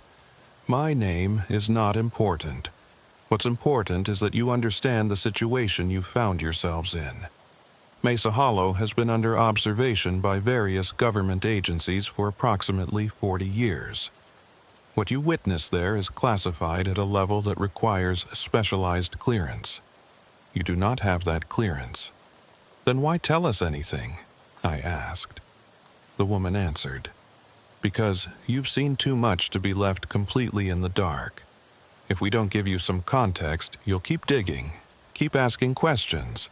That would be problematic for everyone involved. 6 people are missing. 7, the woman interrupted. You're forgetting Joseph Benally's grandmother. She disappeared last night, walked out of her house around midnight, and hasn't been seen since. I felt my stomach drop. The old woman who'd warned me about the mesas, who'd shared her people's stories about the thin places in the desert. She was gone too. The man continued. The phenomenon at Mesa Hollow is what we call a confluence point, a location where our reality intersects with another. We don't fully understand the physics involved, though we have theories. What we do know is that these points exist in various locations around the world, and they've been documented throughout human history. You're talking about the shimmer, Morrison said. The distortion we saw. Yes. The shimmer, as you call it, is a visible manifestation of the intersection point. It appears to be cyclical, tied to lunar phases and other factors we're still studying. During certain periods, the boundary between our reality and the adjacent one becomes permeable. Things can pass through. Usually, it's just energy, information, sometimes small objects, but occasionally, during particularly strong manifestations, larger objects and even people can cross over. Sarah Chen leaned forward. Where do they go? What's on the other side? We don't know, the woman said. We've sent probes through when conditions allow. Most fail immediately, their electronics fried by whatever exists on the other side. The few that have transmitted back brief data suggest an environment similar to our own, but with fundamental differences in physical laws, different atmospheric composition, different electromagnetic properties, possibly even different temporal flow. You're telling me there's a parallel dimension, I said slowly, and it's been swallowing people in Mesa Hollow for years, and the government has just been watching it happen? Not just watching, the man said. We've been studying it, trying to understand it. And we've been managing it, keeping it contained, preventing widespread knowledge of its existence. Can you imagine what would happen if this information became public? The panic, the religious hysteria, the attempts by civilians to access the confluence point. Mesa Hollow would become a circus, and more people would disappear as they tried to investigate. So you just let people vanish. You don't even try to stop it. We've tried, the woman said, and for the first time, I heard something like emotion in her voice. We've tried barriers, electromagnetic countermeasures, even attempting to close the confluence point with explosives. Nothing works. The intersection exists independent of our actions. The best we can do is monitor it, document it, and try to understand it. A.D. Chen spoke for the first time. The Bureau has been aware of Mesa Hollow for 15 years. We provide local support, help manage the aftermath of disappearances, maintain the cover story. But we're not the lead agency on this. That responsibility belongs to a department you don't need to know about. What about the missing people? I asked. What about Dorothy Reeves and Sarah Navarro and all the others? Do they have families asking questions? They do, the woman said. And those families are told that their loved ones remain missing, that the investigation is ongoing.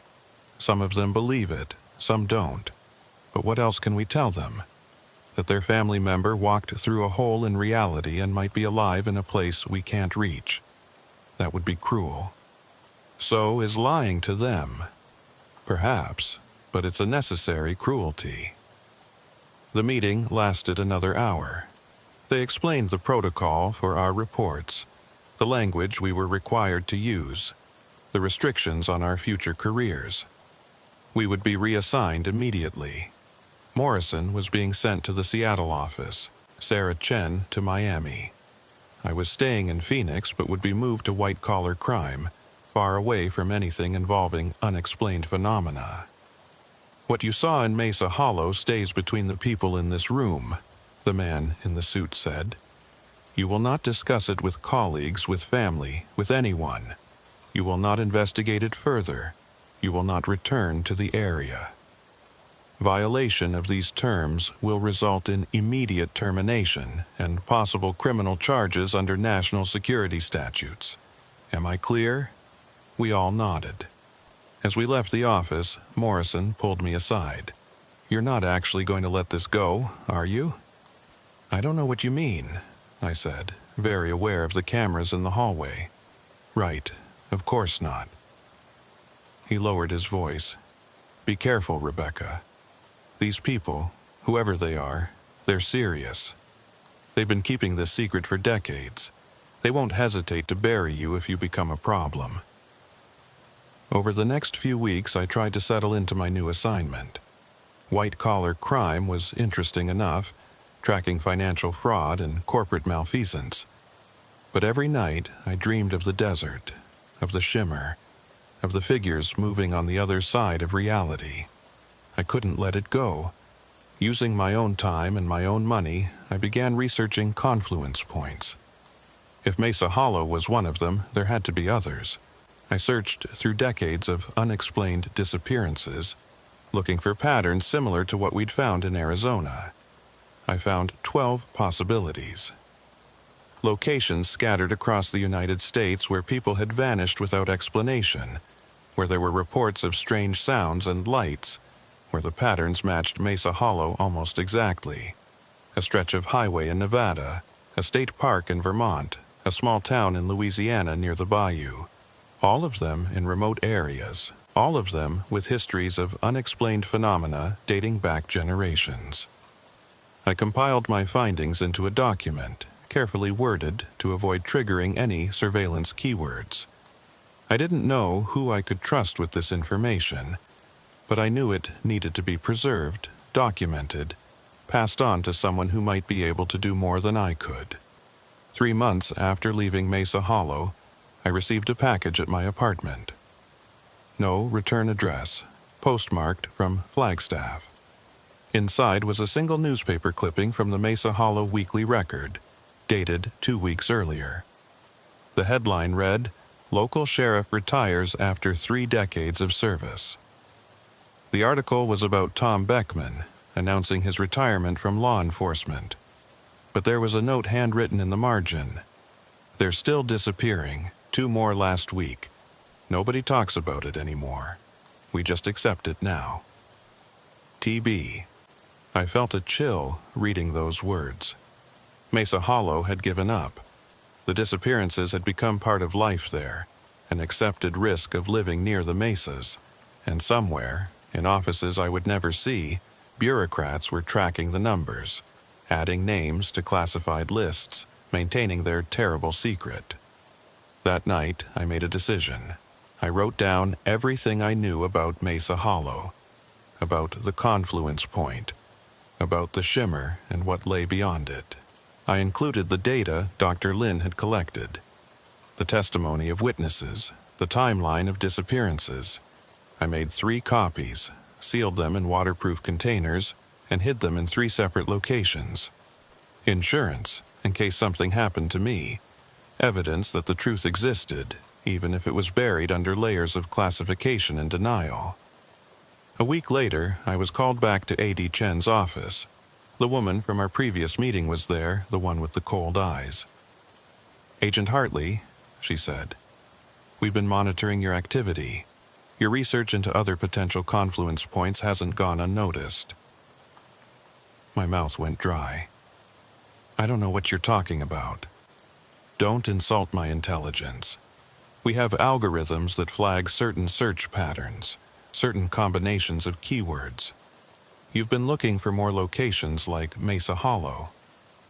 I'm just doing my job, following up on cold cases. No, you're looking for answers to questions you're not cleared to ask." She leaned forward. "I'm going to be very clear with you, Agent Hartley. Your career with the FBI can continue, or it can end. The choice is yours. If you want it to continue, you will stop this investigation immediately.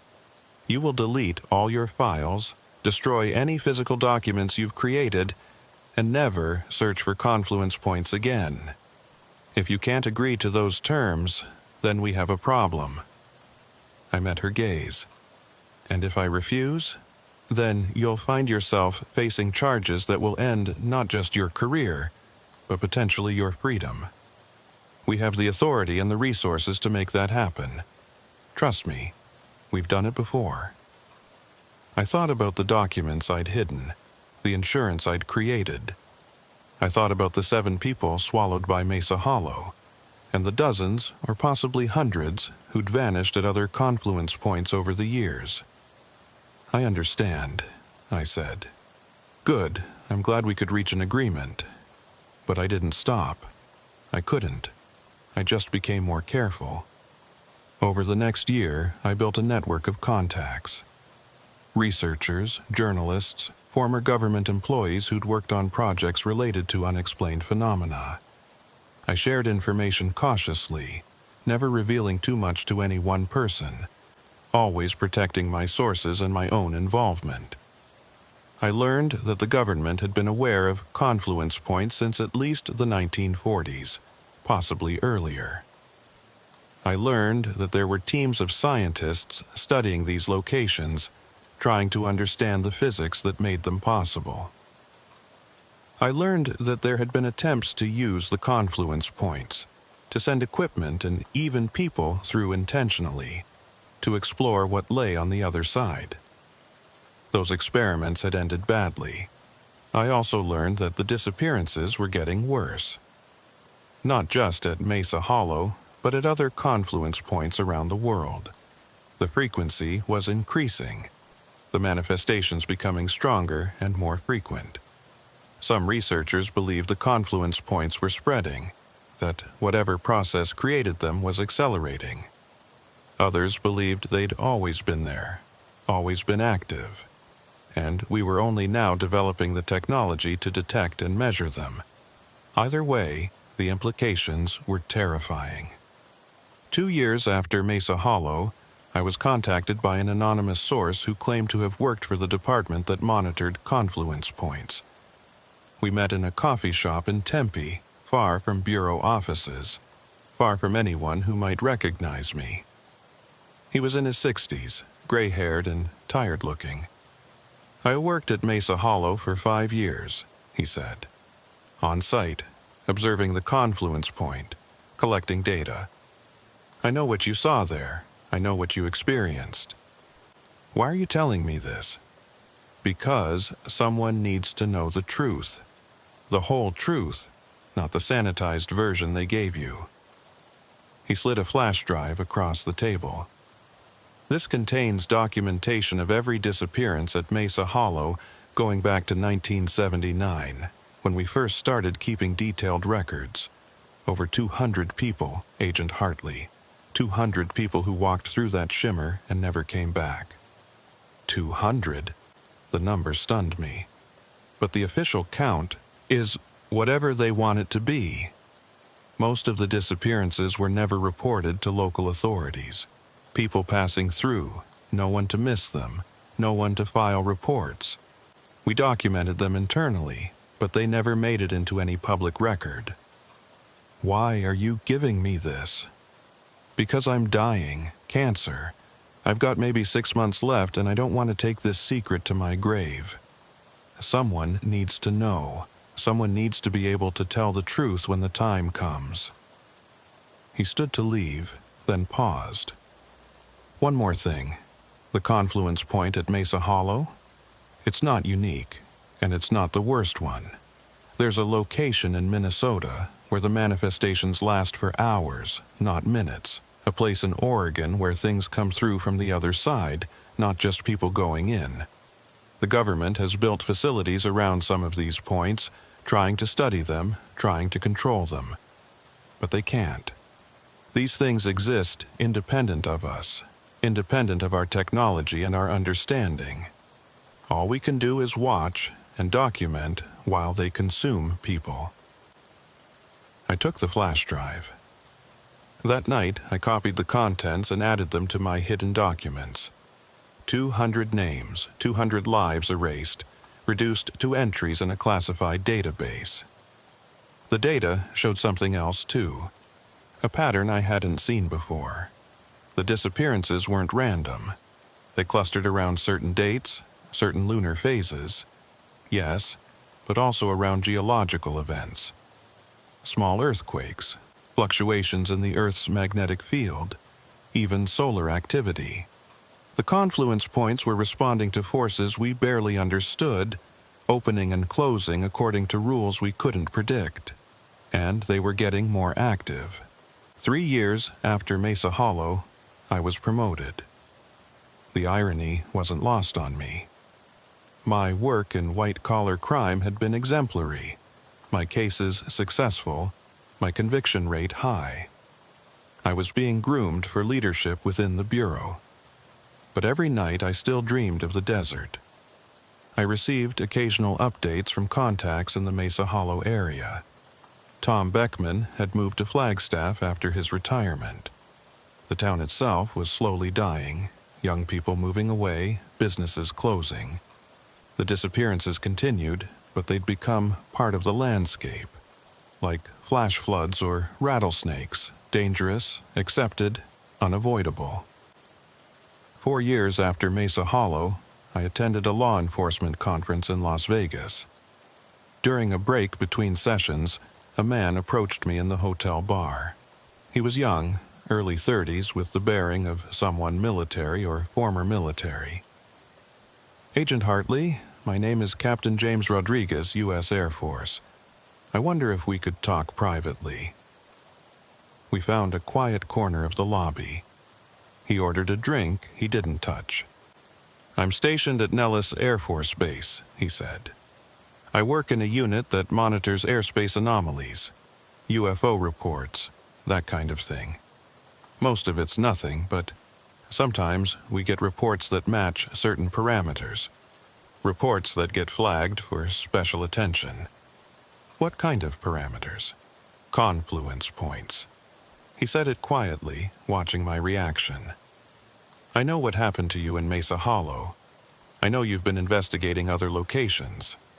I'm reaching out because I think we might be able to help each other. I'm not investigating anything.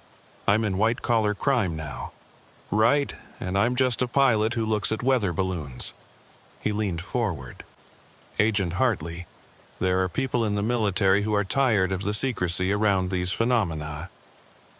We believe the public has a right to know, that the scientific community should have access to this information. But we can't act alone. We need documentation, witness testimony, evidence that can't be dismissed or classified away."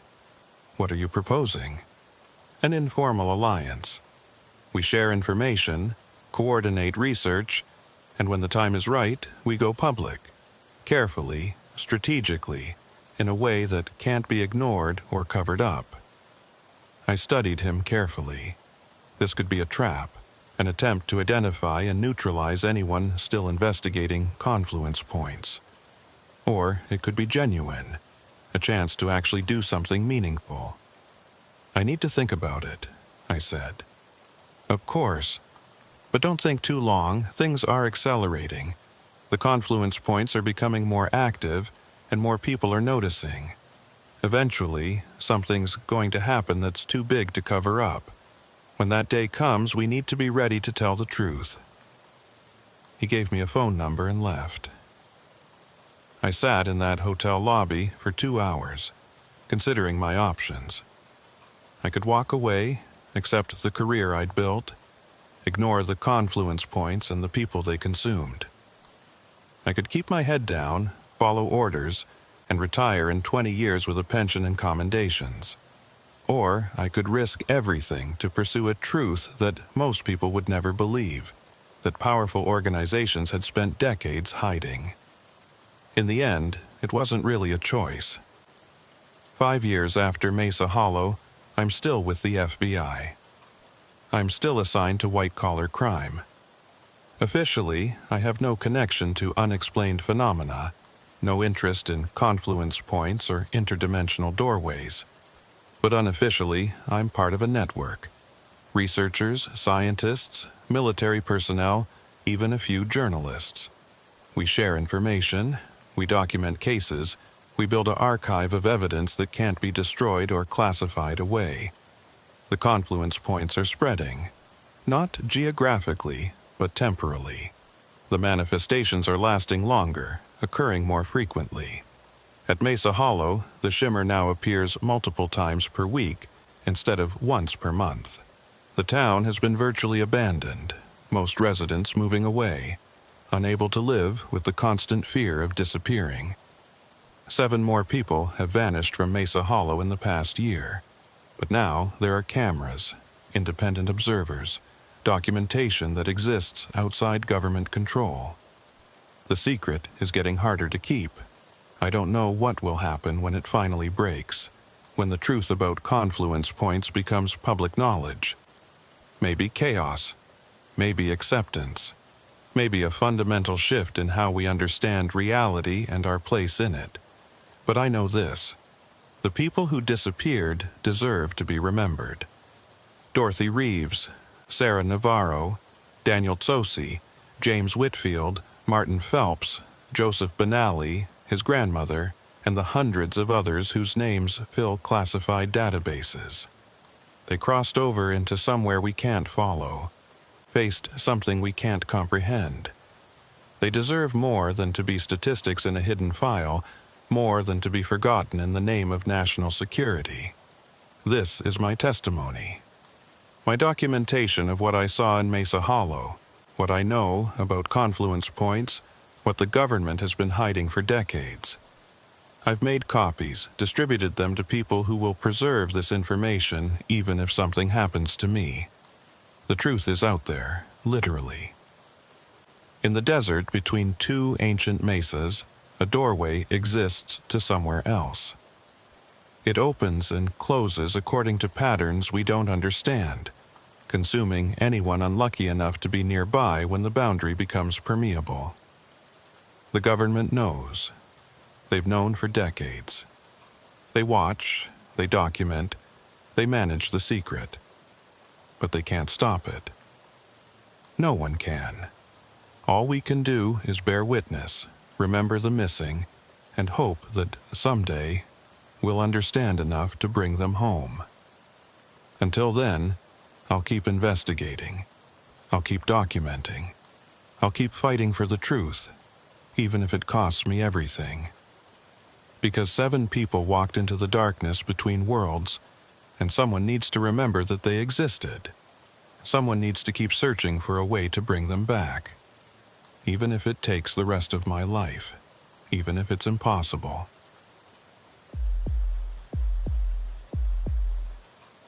I've investigated 43 homicides in my 22 years with the FBI, and I can usually tell within the first hour whether I'm dealing with something straightforward or something that's going to keep me up at night.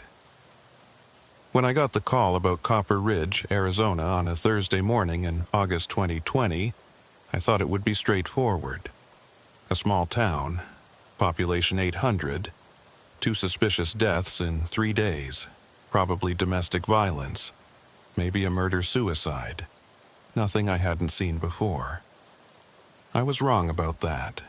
My name is Special Agent Michael Torres, and what happened in Copper Ridge still doesn't make complete sense to me, even after everything I learned. But I'll tell you what I know, what I saw, and you can decide for yourself what it means. The call came from the Pinal County Sheriff's Office. Their deputy, a woman named Linda Marsh, had requested federal assistance after the second body turned up. The first death had looked like natural causes, maybe a heart attack or stroke, but when the second victim died in almost exactly the same way, the local coroner got suspicious and called it in. I drove down from Phoenix on a Friday morning, taking Highway 60 east through the desert.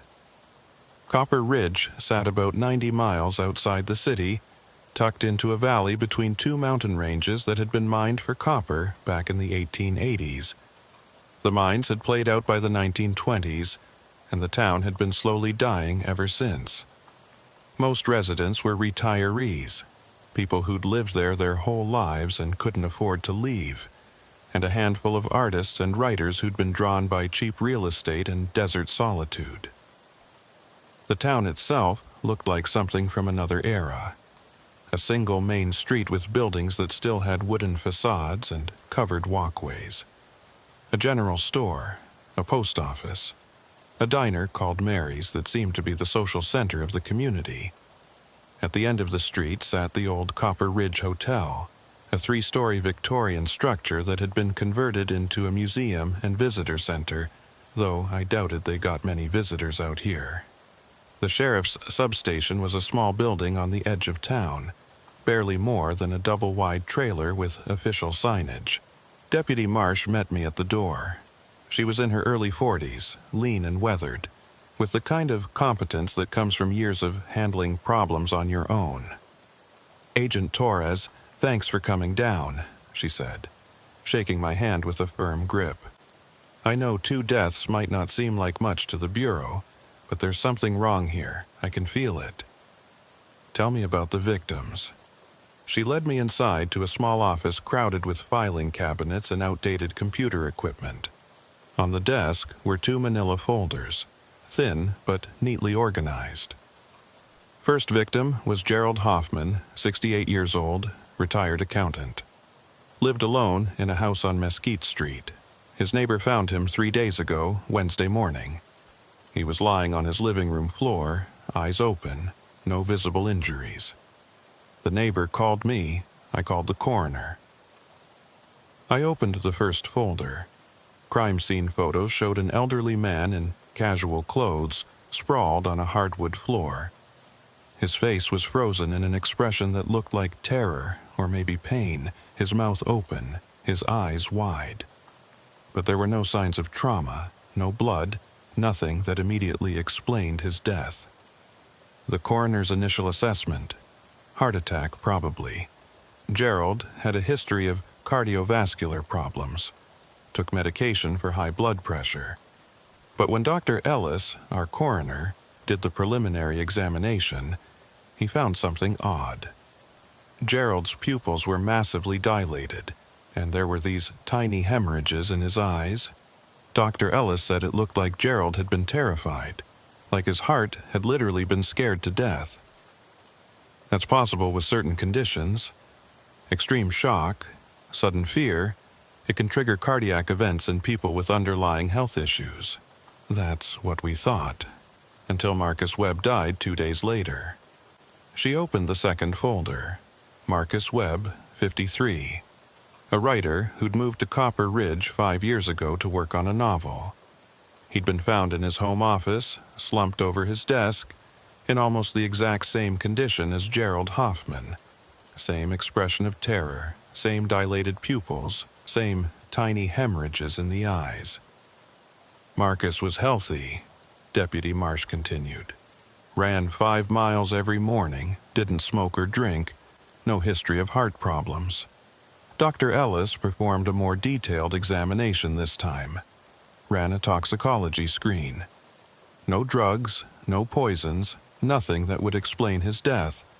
But his stress hormones were through the roof, cortisol and adrenaline levels like someone who'd been in mortal danger for an extended period.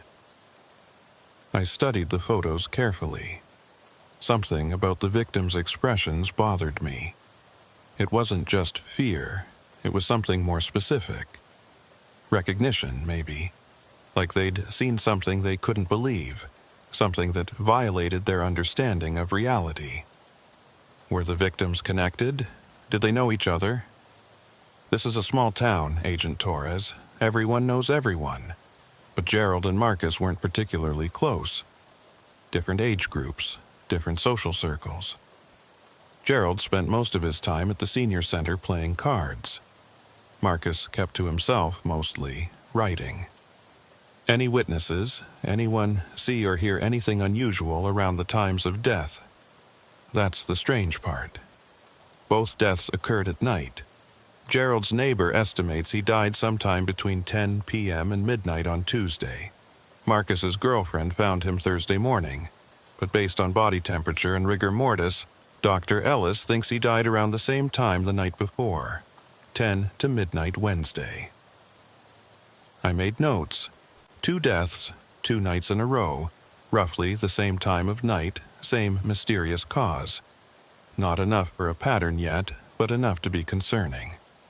I'd like to see the crime scenes, talk to the coroner, and interview anyone who knew the victims well. We spent the rest of the day going through the motions of a standard investigation. I examined Gerald Hoffman's house first. It was a small, neat bungalow with the kind of furniture and decorations that accumulate over a lifetime. Family photos on the walls, a modest collection of books, a television tuned to a local news channel. The living room where Gerald had died showed no signs of forced entry, no indication of a struggle. Everything was in its place except for an overturned coffee cup on the side table, brown liquid stained into the carpet. Whatever had happened to Gerald, it had happened fast. He'd been sitting in his chair, drinking coffee, and then something had caused him to stand up, drop the cup, and collapse. Marcus Webb's house was different. He'd lived in a small ranch-style home on the outskirts of town, with a stunning view of the desert and mountains. His office was cluttered with papers, books, and research materials for his novel. What caught my attention was his computer. It was still on, the screen displaying a document with the last thing he'd written. I leaned closer to read it. I can hear them in the walls again.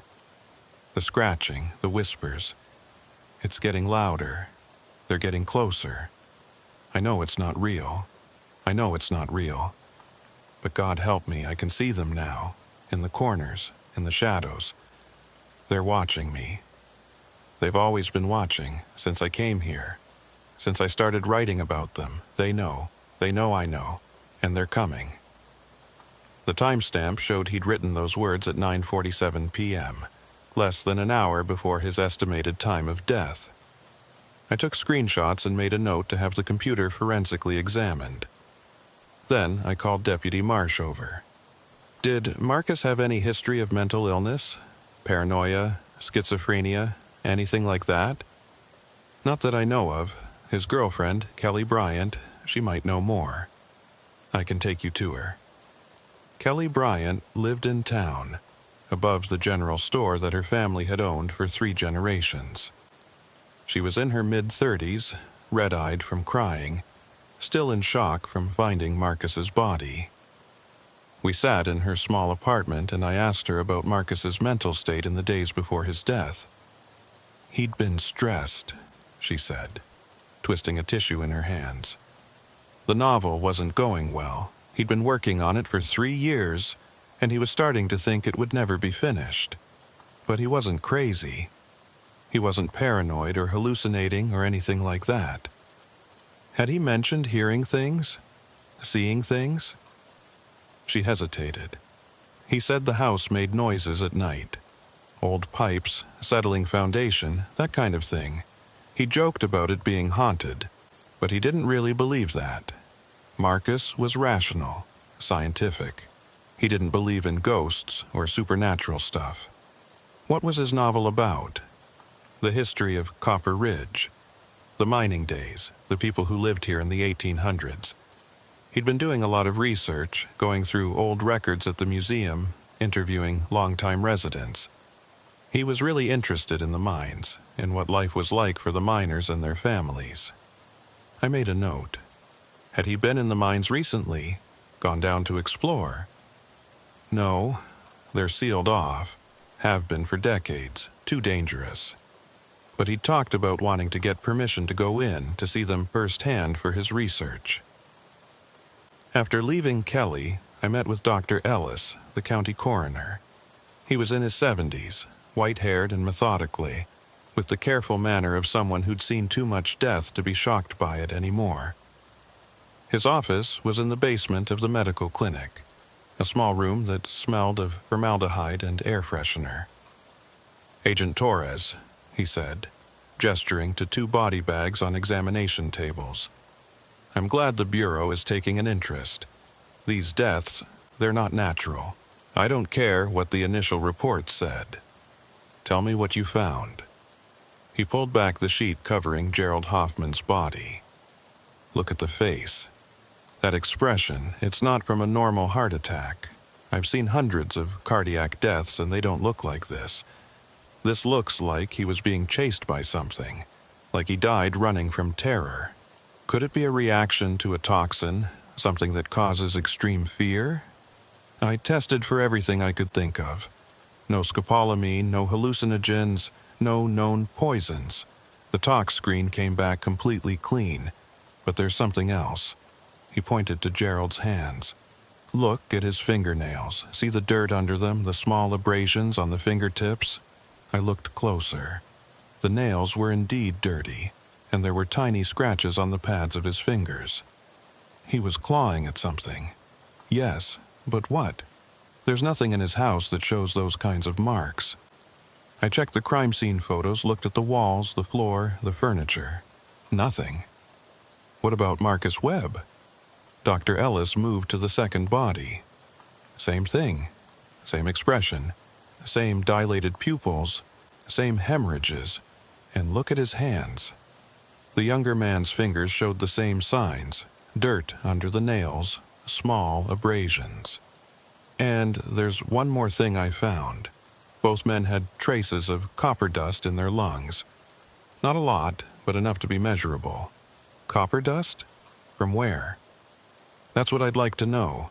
Neither of them worked in construction or manufacturing. Neither had any reason to be exposed to that much particulate copper.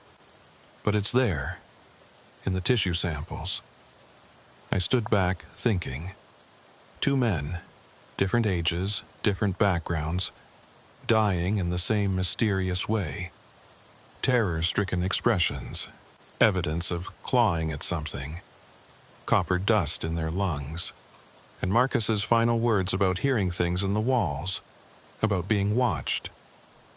"Dr. Ellis, is there anyone in town who knows about the history of the mines? Someone who might be able to tell me about working conditions, about what the air was like down there?" "You'd want to talk to Frank Delgado. He's 92, been in Copper Ridge his whole life. His grandfather worked in the mines before they closed. Frank knows more about the history of this town than anyone alive." I found Frank Delgado at the senior center, a converted church hall where a dozen elderly residents were playing cards and watching television. Frank was in a wheelchair by the window, reading a thick book about Arizona history.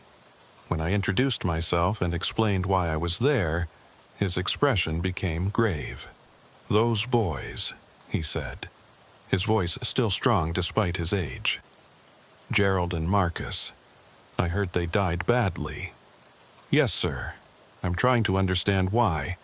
I was told you might know something about the copper mines, about the old days." He closed his book and looked at me with eyes that were still sharp. What do you want to know? The victims had copper dust in their lungs. I'm wondering if there's some connection to the mines even though they've been closed for a long time. Frank was quiet for a moment, then wheeled himself toward a more private corner of the room. I followed. When we were away from the others, he spoke quietly. The mines have been sealed for almost 100 years, Agent Torres, but that doesn't mean they're gone. This whole town, it's built on top of miles of tunnels. They run under the streets, under the buildings, under people's houses. Most folks don't think about it, don't remember. But the tunnels are still there, still connected to the surface through vents and old shafts that were never properly sealed. You think copper dust could still be getting into the air from those tunnels? I think there's a lot of things down in those tunnels. Copper dust, sure, but other things too. Dangerous things. What kind of dangerous things? He looked at me carefully, measuring how much to say. My grandfather, he worked in the Fortune mine from 1898 to 1915. He didn't talk much about those years, but when he got old, when his mind started to go, he'd tell stories. About things the miners saw down in the deep shafts. About sounds they heard that didn't make sense. About men who went down and didn't come back up the same. I felt a chill despite the warm afternoon. What kind of things did they see? Shadows that moved on their own. Lights that appeared in tunnels that should have been pitch black. And worst of all, the pale ones. The pale ones. That's what the miners called them. Figures, human-shaped but not quite right, that appeared in the deepest parts of the mines. My grandfather said they looked like people who'd been underground too long, like the darkness had bleached them white. The miners were terrified of them, but the mine owners said it was just hallucinations from bad air, from breathing too much dust and gas. Did your grandfather believe that? He believed what he saw, and what he saw down there stayed with him until the day he died. The last thing he said to me, the day before he passed, was, "Don't go in the mines, Francisco. Don't ever go in the mines. They're still down there, waiting." I left the senior center with more questions than answers.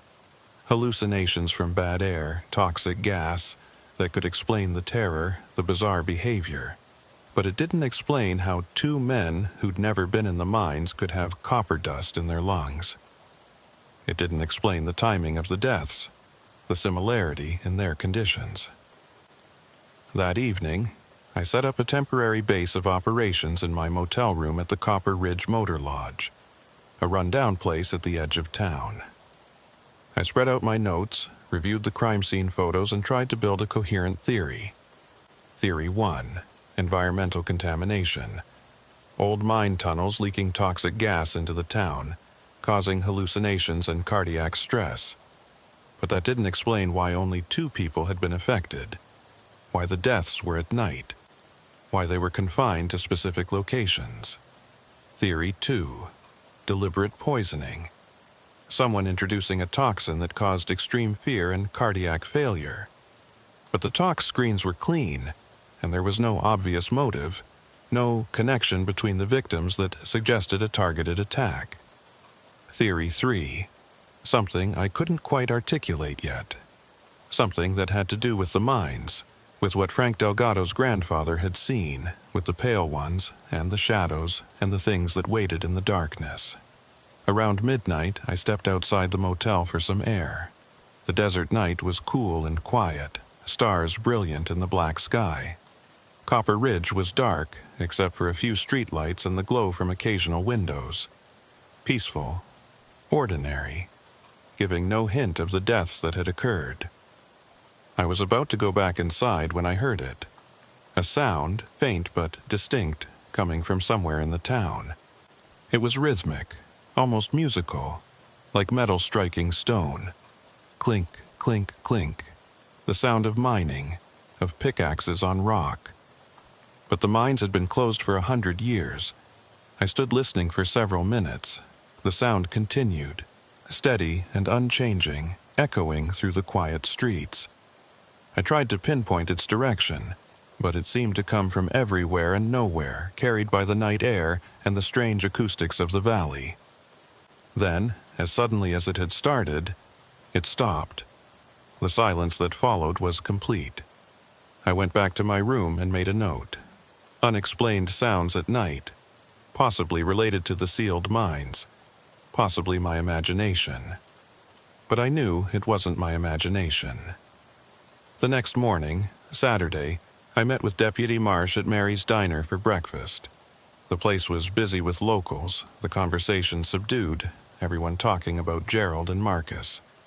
Word had spread that an FBI agent was in town, and I could feel eyes on me as I walked to the booth where Linda was waiting. "Sleep well?" she asked as I sat down. "Well enough. Did you hear anything unusual last night? Around midnight?" "Like what?" "Sounds, mining sounds, metal on stone." Her expression changed. "You heard it too.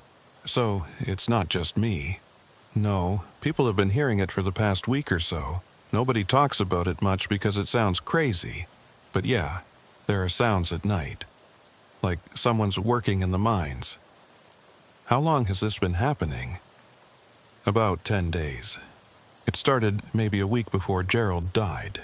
At first, people thought it was construction work, someone doing repairs or renovations. But there's no construction happening in town.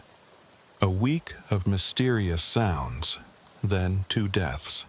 The pattern was becoming clearer, even if the explanation wasn't. After breakfast, I decided to visit the museum. If Marcus Webb had been researching the mines, maybe the staff there could tell me what he'd been looking for, what he'd found. The Copper Ridge Museum occupied the first floor of the old hotel.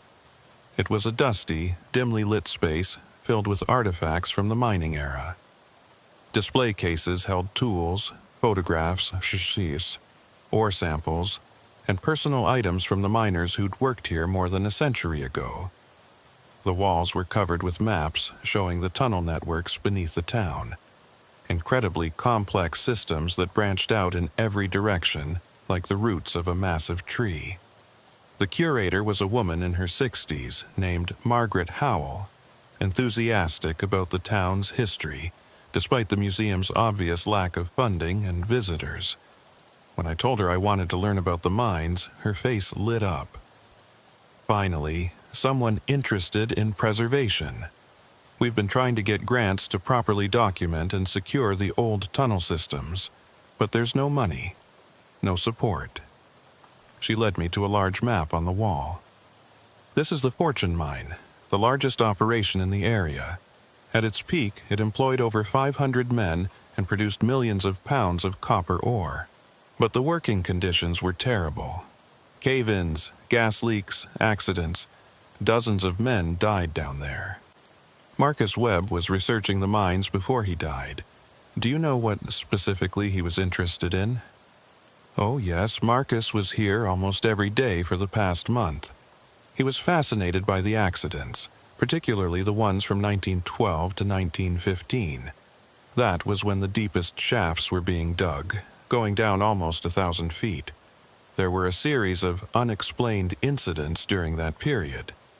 Men disappearing, equipment found destroyed, reports of strange sightings. Sightings of what? She pulled out a ledger, old and fragile, filled with handwritten entries. The mine foreman kept detailed logs. Listen to this entry from September 1913. 3 men failed to return from Shaft 7. Search party found their tools, but no bodies, evidence of struggle. Men report seeing pale figures in the darkness. Morale low. Many workers refusing to go below level 4. I felt that chill again. What happened after that? The mine owners brought in additional workers, paid them more to work the deep shafts, but the incidents continued. More disappearances, more reports of the pale figures. Finally, in 1915, there was a major cave-in in Shaft 7. 32 men were killed. The mine owners decided it wasn't worth the risk and closed the deepest levels permanently. The mine kept operating at shallower depths for a few more years, but the copper was running out. By 1922, It was completely shut down. And Shaft 7? Sealed. Filled with concrete and rubble. At least, that's what the records say. She pointed to the map. It's here, running under the eastern part of town. Under Mesquite Street, actually. Mesquite Street, where Gerald Hoffman had lived and died. What about Marcus? What was he trying to find out about these incidents? He believed there was a cover-up. He thought the mine owners had known about toxic gas in the deep shafts, that they'd kept sending men down despite knowing the danger. He wanted to prove it for his novel, to show that the deaths were preventable, that it was corporate greed that killed those men. Did he find proof? He was getting close. He'd been going through financial records, correspondence between the mine owners and the State Mining Commission. He'd found evidence that they knew about high concentrations of mercury vapor and other toxic gases in the lower levels, but kept it quiet to avoid regulations and inspections. Mercury vapor. That could cause hallucinations, neurological damage, psychological symptoms. That could explain some of what the miners had experienced. But it didn't explain the pale figures. It didn't explain the disappearances. It didn't explain what was happening now, 100 years after the mines had closed. Mrs. Howell, has anyone been in those tunnels recently?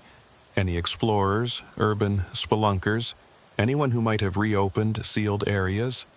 Not that I know of. The entrances are all sealed, and the tunnels are incredibly dangerous. Unstable, flooded in some sections, full of bad air. Going down there would be suicide. That afternoon, I requested a ground-penetrating radar survey of Copper Ridge, focusing on the area around Mesquite Street and Marcus Webb's house. If there were unsealed tunnels beneath the town, if gas was leaking up through vents and old shafts, the GPR would show it. The team from Phoenix arrived Sunday morning with their equipment. By noon, they'd confirmed what I suspected. The tunnel networks under Copper Ridge were extensive and largely intact. More concerning, they detected what appeared to be open spaces, voids in the ground that suggested the tunnels weren't completely filled or collapsed.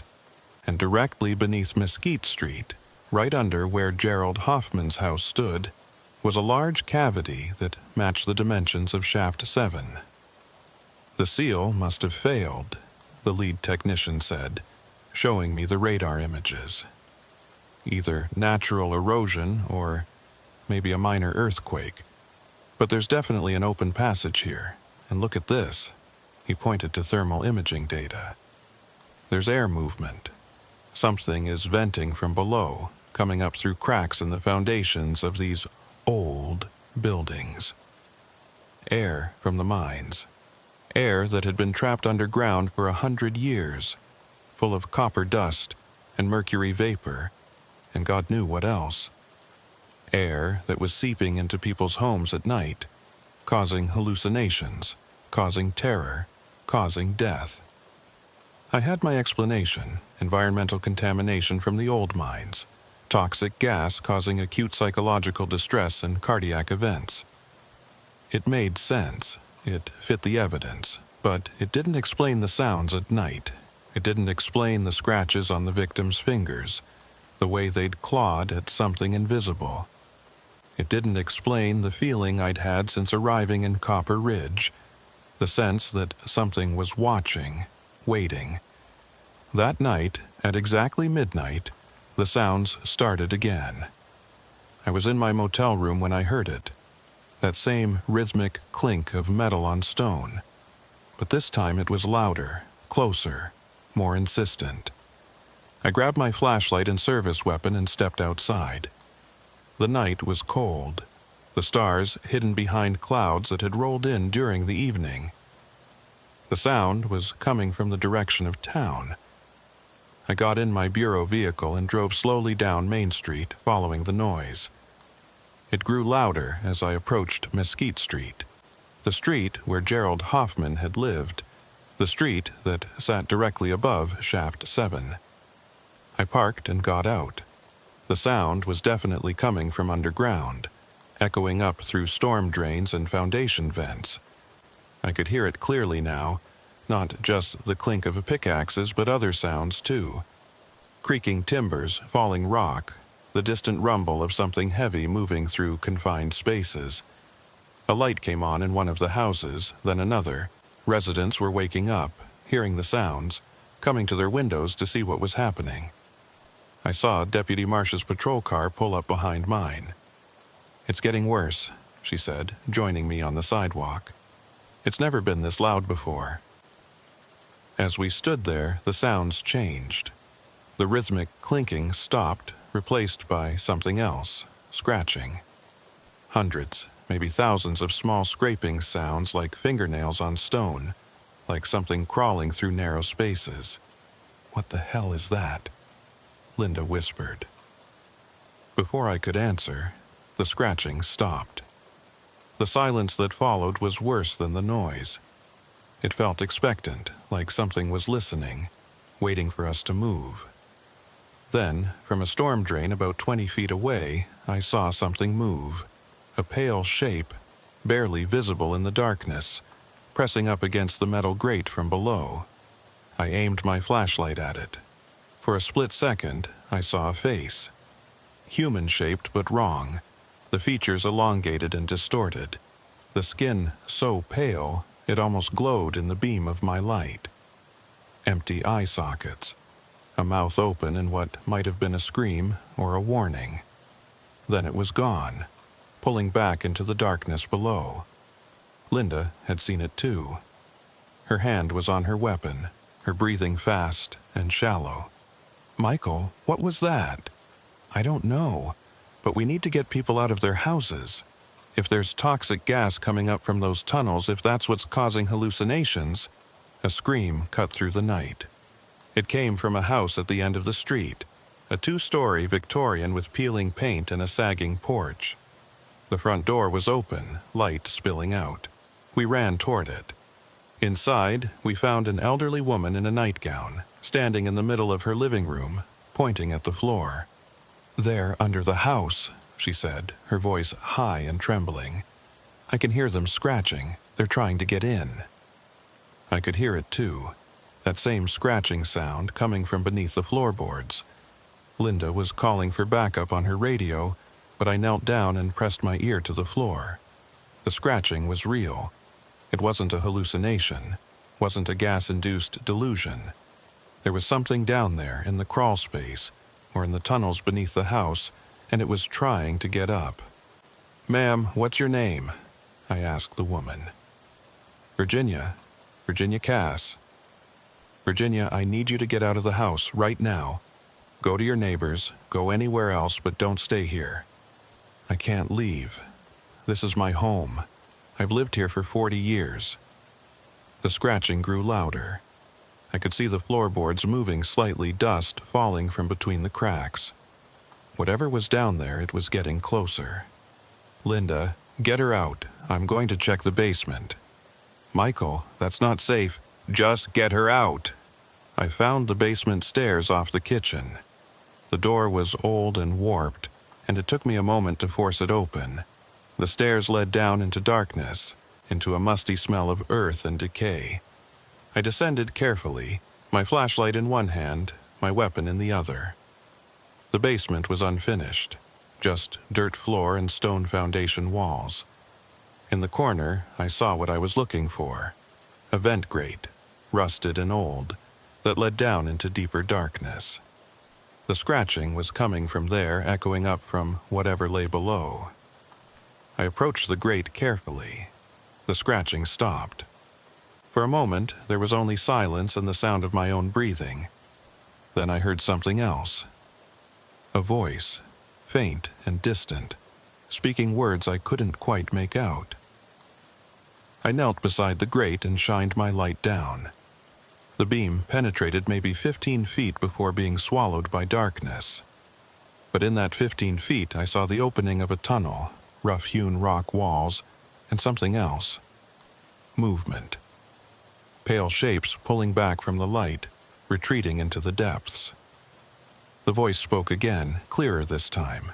It sounded like it was coming from multiple sources, overlapping, creating a discordant harmony. Go back. Leave us. The copper is ours. The darkness is ours. Leave us. I've been trained to handle a lot of situations. Active shooters, hostage crises, armed standoffs.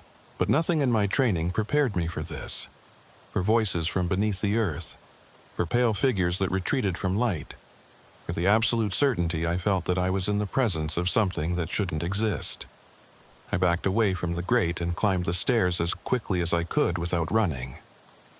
Outside, Deputy Marsh had gotten Virginia Cass and several other residents gathered on the street, away from the houses. More lights were coming on. People were emerging from their homes, frightened and confused. I pulled Linda aside. We need to evacuate this street. Maybe the whole town. There's something in those tunnels, and I don't think it's just gas. Michael, what did you see down there? I don't know, but I heard voices, and I saw movement. And whatever it is, it's not friendly. Over the next few hours, we managed to evacuate most of Mesquite Street. Some residents went to stay with friends or family elsewhere in town. Others checked into the motor lodge or left Copper Ridge entirely. By dawn, the street was nearly empty. The scratching sounds had stopped around 3 a.m., fading gradually until there was only silence. But the damage was done.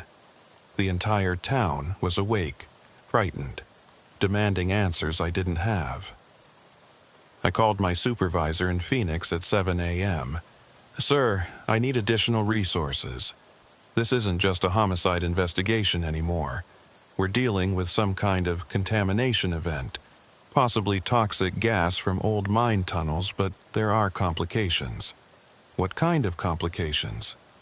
"Unexplained phenomena. Sounds, sightings, possible mass hysteria.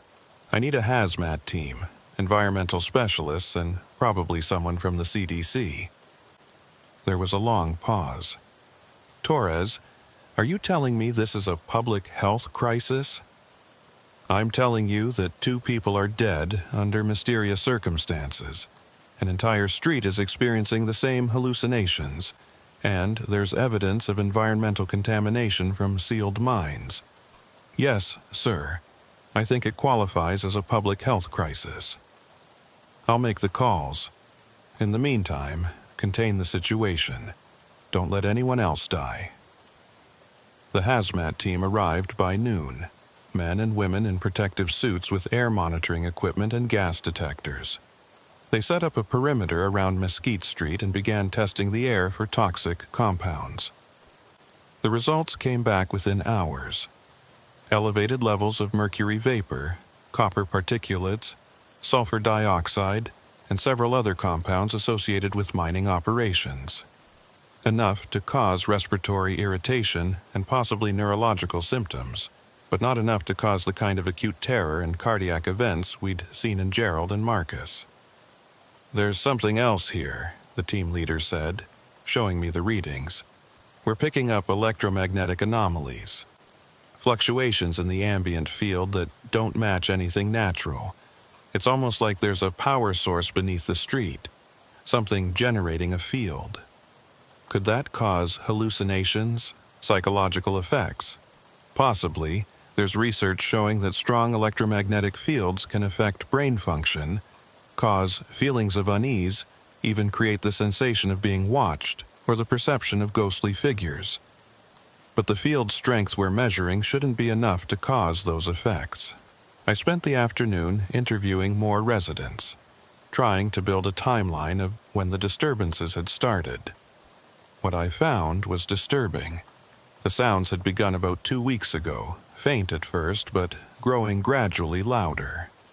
Several residents reported seeing strange shadows at night, feeling watched, experiencing vivid nightmares about being underground.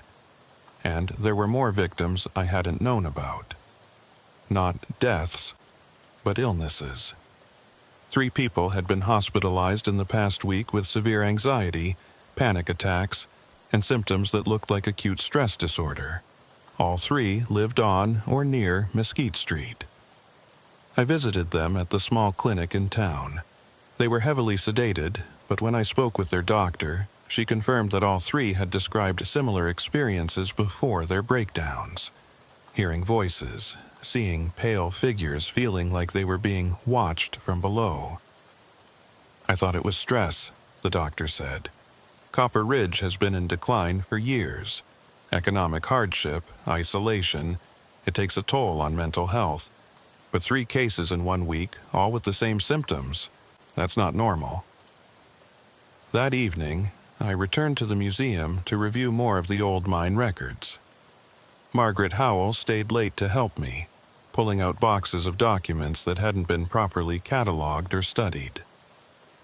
In a ledger from 1914, I found something that made my blood run cold. A medical log kept by the mine doctor describing symptoms experienced by workers in the deep shafts. Auditory hallucinations, visual distortions, feelings of paranoia and persecution, violent nightmares, unexplained terror. The symptoms matched exactly what was happening now. But the most disturbing entries came from the final months before the mine closed. The doctor had recorded several cases of workers who'd experienced what he called extreme dissociative episodes. Men who claimed they'd seen their coworkers transform into pale, elongated figures. Men who insisted they'd heard voices in languages they didn't recognize. Men who became convinced that something was alive in the deepest parts of the mine, something that didn't want humans there. One entry stood out. Patient claims to have seen the ones who were here first. States they are not spirits or hallucinations, but something else, something that has always been in the earth. Patient refuses to return to work. Recommend termination of employment. I photographed the page and sent it to a colleague at the Bureau who specialized in historical research. Within an hour, she'd found similar accounts from other mining operations around the world. Cornish tin mines in the 1800s, South African gold mines in the early 1900s, Chilean copper mines in the 1950s. Always the same pattern. Deep shafts, unexplained phenomena, workers seeing pale figures, hearing voices, experiencing terror that couldn't be explained by known hazards. The miners had a name for these entities in different cultures. Knockers in Cornwall, Tommyknockers in American mines, duendes in South American operations. Folklore treated them as spirits or fairies, but the descriptions were always similar. Human-shaped, but wrong. Living in the deepest parts of the earth. Hostile to intrusion. I'd always dismissed such folklore as superstition, as explanations primitive people created for things they didn't understand. But now, sitting in that quiet museum as night fell over Copper Ridge, I wasn't so sure. Around midnight, I heard the sounds start again. But this time, they weren't coming from underground. They were coming from the street outside the museum. I looked out the window and saw them. Dozens of pale figures moving through the darkness of Mesquite Street. They were roughly human-shaped but elongated, their limbs too long, their movements too fluid. They emerged from storm drains, from foundation vents, from cracks in the pavement. Silent except for the scratching sound their movements made against stone and concrete. I called Deputy Marsh immediately. "Linda, we have a situation on Mesquite Street. Multiple entities, origin unknown. I need backup." "Entities? Michael, what are you talking about?" "Just get here, and bring every light source you can find." She arrived within minutes, along with 2 volunteer firefighters and a handful of residents armed with flashlights and hunting rifles. We stood at the edge of Mesquite Street, lights aimed at the pale figures. They didn't like the light. When our beams hit them, they recoiled, pulling back toward the openings they'd emerged from. Up close, they were even more disturbing. Their skin had a translucent quality like something that had never seen the sun. Their faces were elongated, the features recognizable as human but distorted. And their eyes, when they were visible at all, were completely black.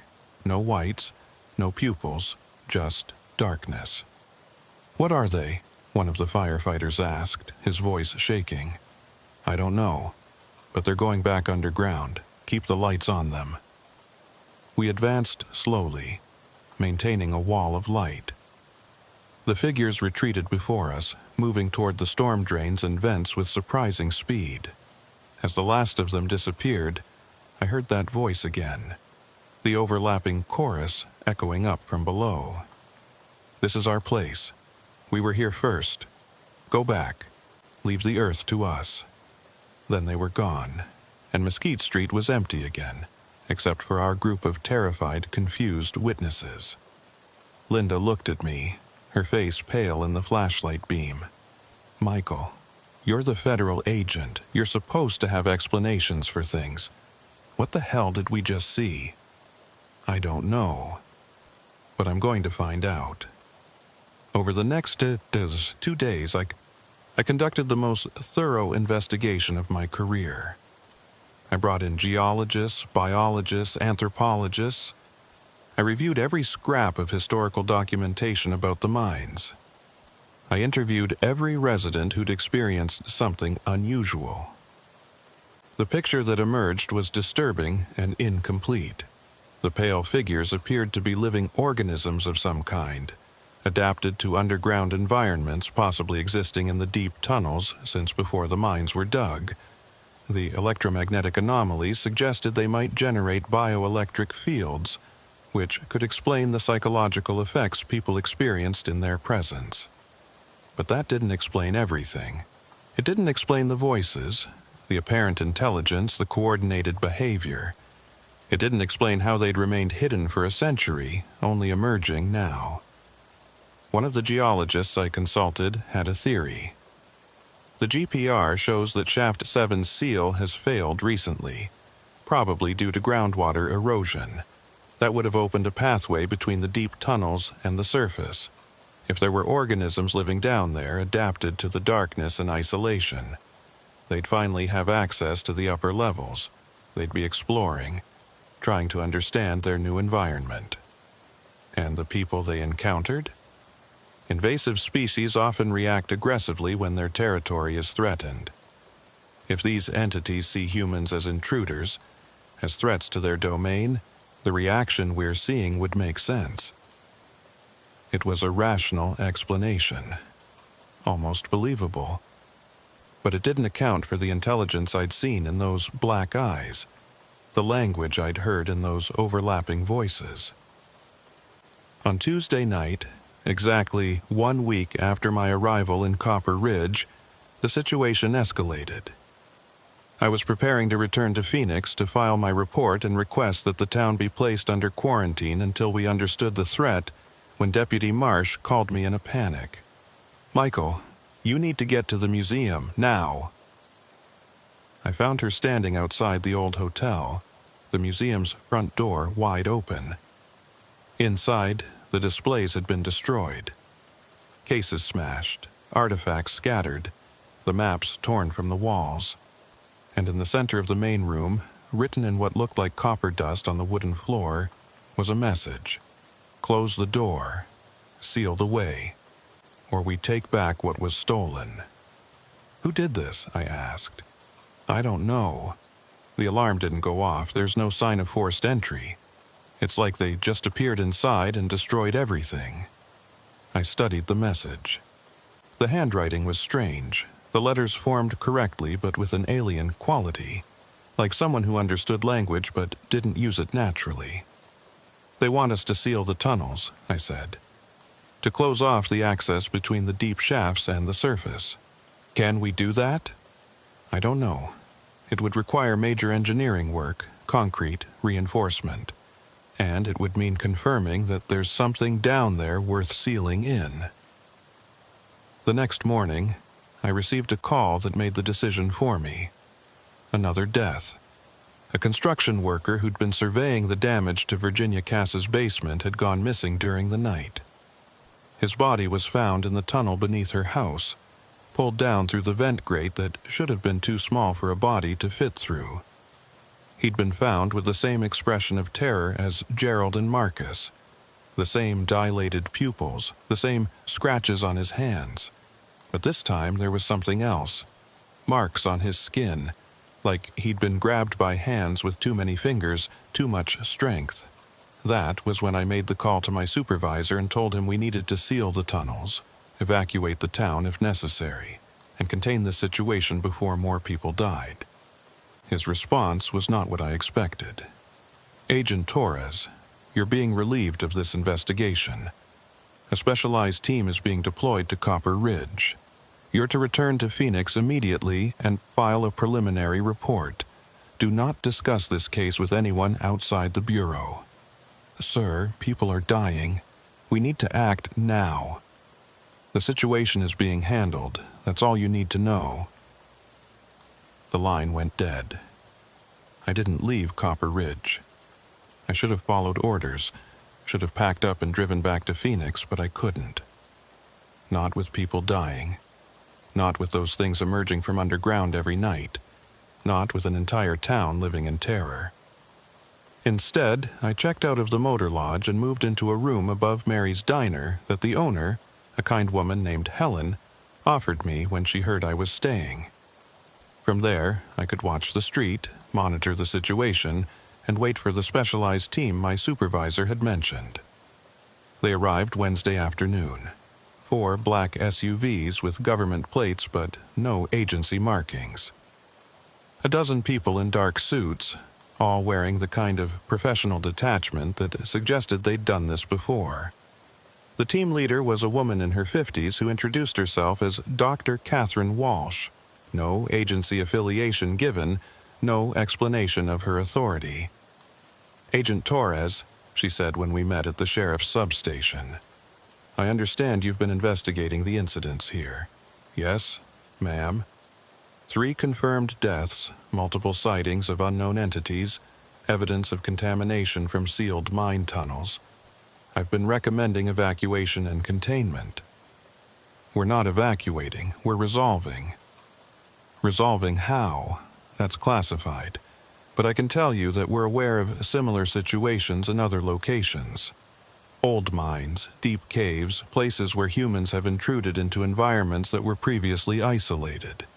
What you're dealing with here isn't unique, and we have protocols for managing it. Managing it? People are being killed. 3 people in 2 weeks. Tragic, yes, but not a mass casualty event. Our goal is to resolve this situation with minimal disruption and minimal exposure. The last thing we need is panic or media attention. I didn't like her attitude, didn't like the implication that this was just another containment operation. What about the entities? What are they? Technically, unknown. Biologically, they appear to be a form of extremophile organism, adapted to survive in deep underground environments with minimal oxygen and no light. They may have evolved separately from surface life, or they may represent a divergent branch of human evolution that adapted to subterranean conditions. We don't know for certain. But you've encountered them before. Yes, in 17 other locations worldwide over the past 60 years. Always in deep mining operations, always in areas where humans penetrated beyond a certain depth threshold. The entities don't tolerate intrusion well. What happened at those other locations? Various outcomes. Some mines were permanently sealed. Others were carefully managed to maintain separation between the entities and human populations. In 3 cases, the entities were eliminated using methods I can't discuss. I felt sick. You're talking about killing them. I'm talking about protecting human life, Agent Torres. That's our priority. If these entities can be isolated and left alone, we'll do that. If they continue to pose a threat to surface populations, we'll take appropriate action. What do you need from me? Your cooperation. We'll be conducting operations over the next several days. We need you to maintain the existing perimeter, keep civilians away from Mesquite Street, and don't interfere with our work. And if I can't agree to that, then you'll be removed from Copper Ridge and possibly face disciplinary action for insubordination. Your choice, Agent Torres. I chose to cooperate, but only because I wanted to see what they were planning, to understand what kind of resolution they had in mind. Over the next 2 days, Dr. Walsh's team transformed Mesquite Street into a military-style operation. They brought in drilling equipment, sensors, and what looked like some kind of sonic weaponry. They set up a command post in Virginia Cass's evacuated house, the one directly above the largest access point to Shaft 7. I watched from a distance, trying to understand their strategy. They seemed to be mapping the tunnel network beneath the town, identifying all the connections between the deep shafts and the surface. And they were preparing something, installing equipment at multiple locations. On Friday night, they made their move. I saw them set up large speakers around the perimeter of Mesquite Street, aimed at the ground. When they activated them, I felt it more than heard it, a low-frequency pulse that resonated in my chest and made my teeth ache. The entities responded immediately. They emerged from every opening, from storm drains and vents and cracks in the foundations. Dozens of them, maybe hundreds, drawn to the surface by the sound. The team was ready with their lights, intense spotlights that created a perimeter of brightness the entities wouldn't cross. Dr. Walsh's voice came over a loudspeaker, amplified and distorted. "This is your final warning. Return to the deep levels and remain there. If you continue to emerge, if you continue to threaten surface populations, we will have no choice but to take permanent action." The entities didn't respond in any way I could see. They simply stood at the edge of the light, those two long bodies swaying slightly, those black eyes watching. Then one of them stepped forward into the light. It should have retreated like the others, should have been driven back by the brightness, but this one was different, larger than the rest, moving with obvious purpose. It walked through the spotlight perimeter as if the light didn't affect it, heading straight for the command post. Dr. Walsh gave an order I couldn't hear. The team opened fire. I don't know what kind of weapons they were using, but they weren't standard firearms. The projectiles hit the entity with bursts of light and sound, each impact causing it to stagger. But it kept coming, kept moving forward until it reached the foundation of Virginia's house. Then it did something I'll never forget. It pressed its elongated hands against the ground and spoke. Not the overlapping chorus I'd heard before, but a single voice, clear and almost human. "We are the first people. We have been here since the earth was young. You came into our home with your machines and your greed. You dug into our sacred places. You took our copper, our silver, our gold.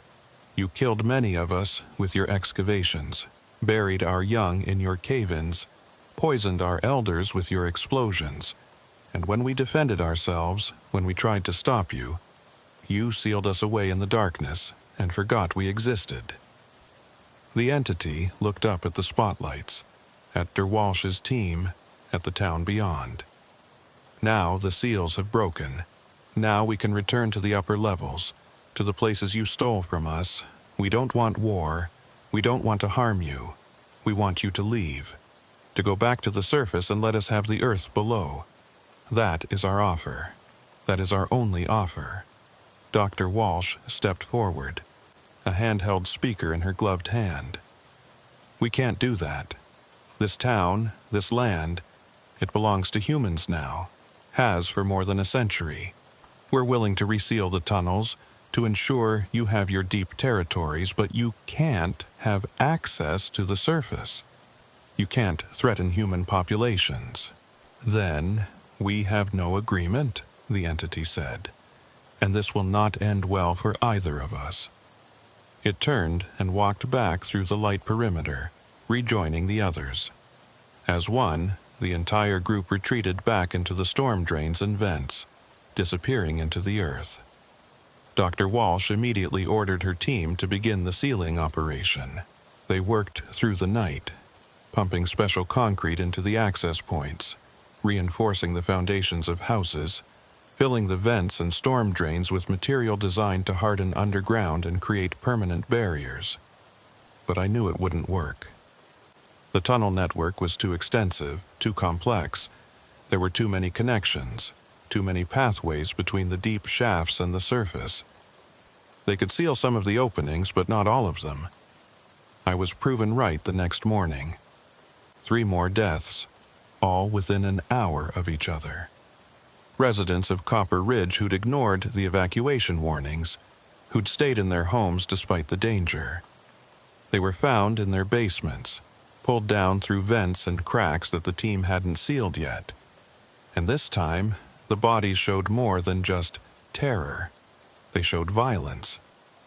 Deep scratches, bruises, signs of being dragged and pulled with tremendous force. The entities weren't making offers anymore. They were fighting back. Dr. Walsh called an emergency meeting with me and Deputy Marsh. Her professional composure was cracking, stress showing in the lines around her eyes. We're going to have to accelerate the timeline. I'm requesting authorization to use more aggressive countermeasures. What kind of countermeasures? I asked. Gas, specifically, a compound designed to be toxic to organisms living in low oxygen environments. We pump it into the tunnel network, seal all the access points, and eliminate the threat permanently. You're talking about genocide. I'm talking about protecting human life. These entities have killed 6 people in 2 weeks. They've rejected our attempts at peaceful resolution. What other choice do we have? How do you know it will even work? How do you know they won't just retreat to deeper levels where the gas can't reach? We don't. But we have to try something before more people die. I looked at Linda Marsh. She looked back at me and I could see the conflict in her face.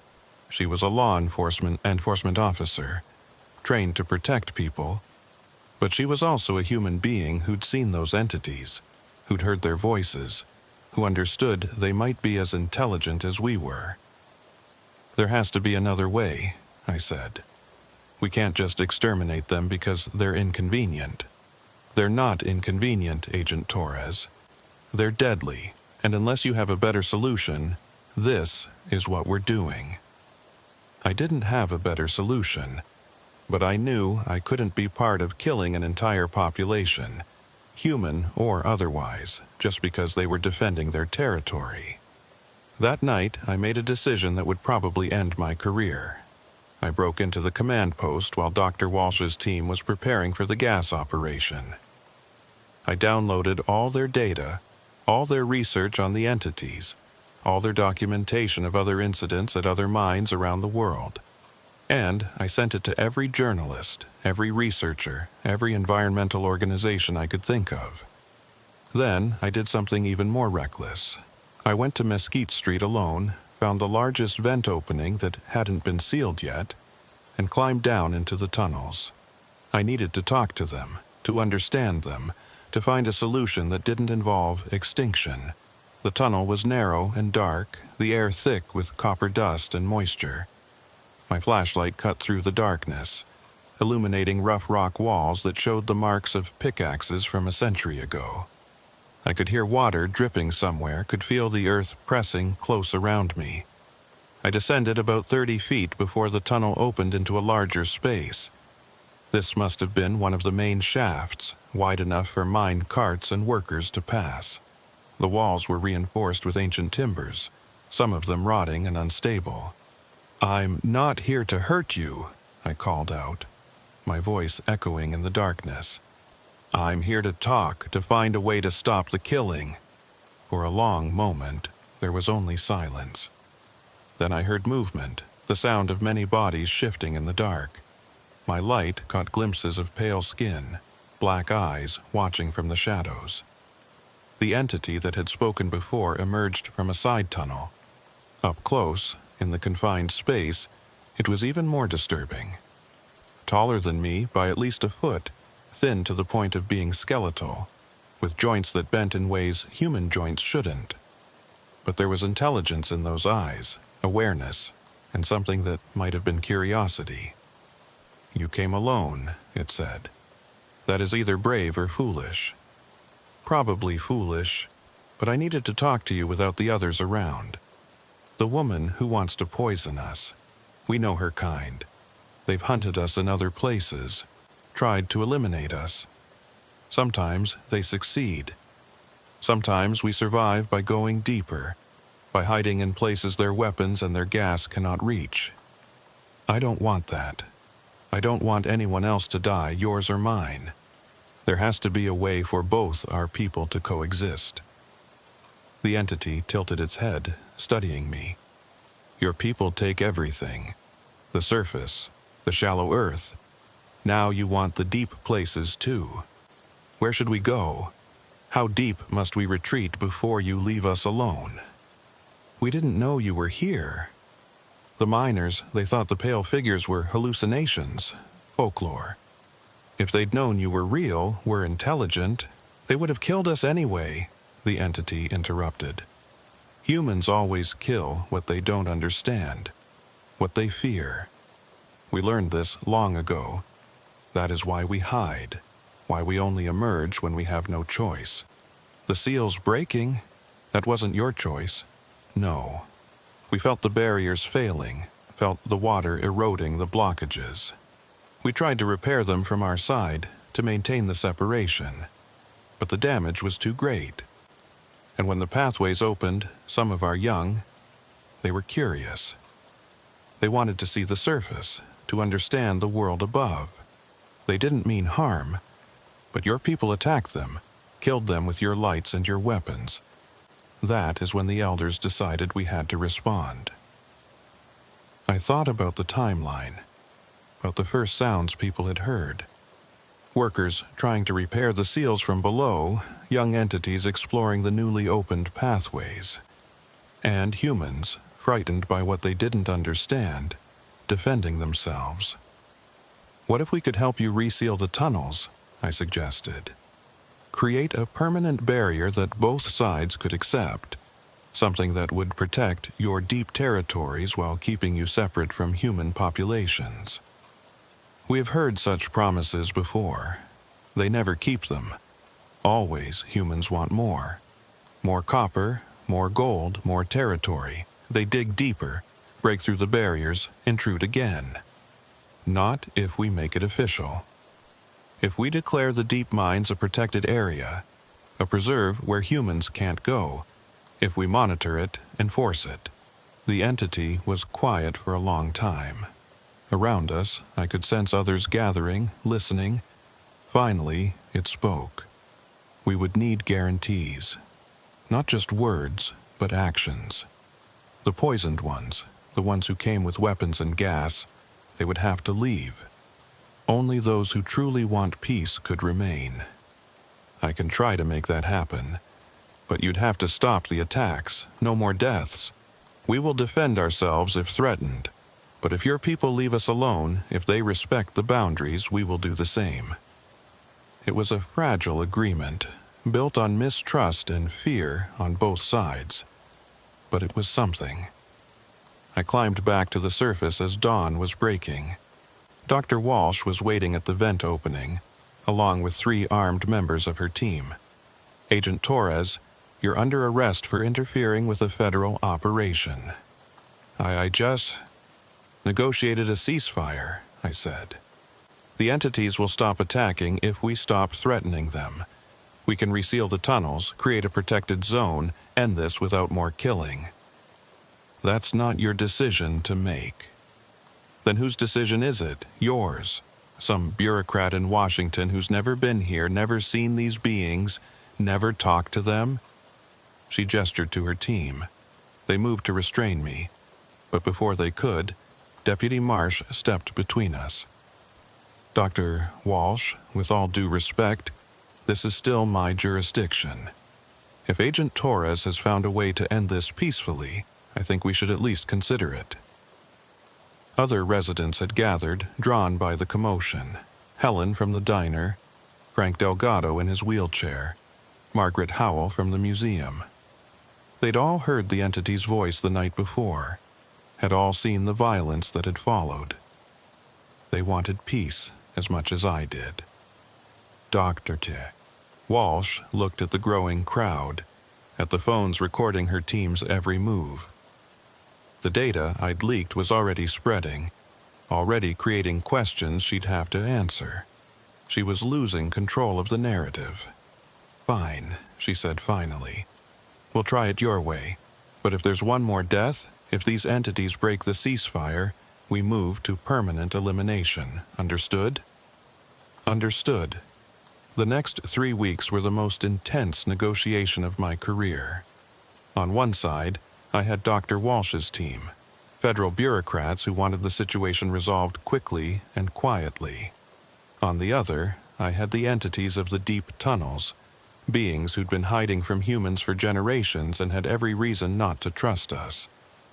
And in the middle, I had the people of Copper Ridge, who just wanted to live in their town without fear of being dragged into the darkness. The agreement we eventually reached was complex but workable. The federal government would declare the deep portions of the mine network a protected archaeological site, legally off-limits to human entry. The entities would help seal all access points between their territory and the surface, using their intimate knowledge of the tunnel network to identify connections Dr. Walsh's team had missed. In exchange, the entities would cease all hostile activity, would remain in the deep levels, and would agree to limited contact with the human research team studying their culture and biology. The research part was the hardest sell on both sides. The entities didn't want humans studying them, didn't want to be treated as specimens. But I convinced them that understanding would lead to better protection, that humans who knew they were intelligent and peaceful would be less likely to attack. Dr. Walsh didn't want to acknowledge the entities as intelligent at all. It was easier to classify them as dangerous animals, easier to justify containment or elimination. But the data I'd leaked had created too much public interest. Questions were being asked in Congress, environmental groups were demanding answers, scientists were clamoring for access.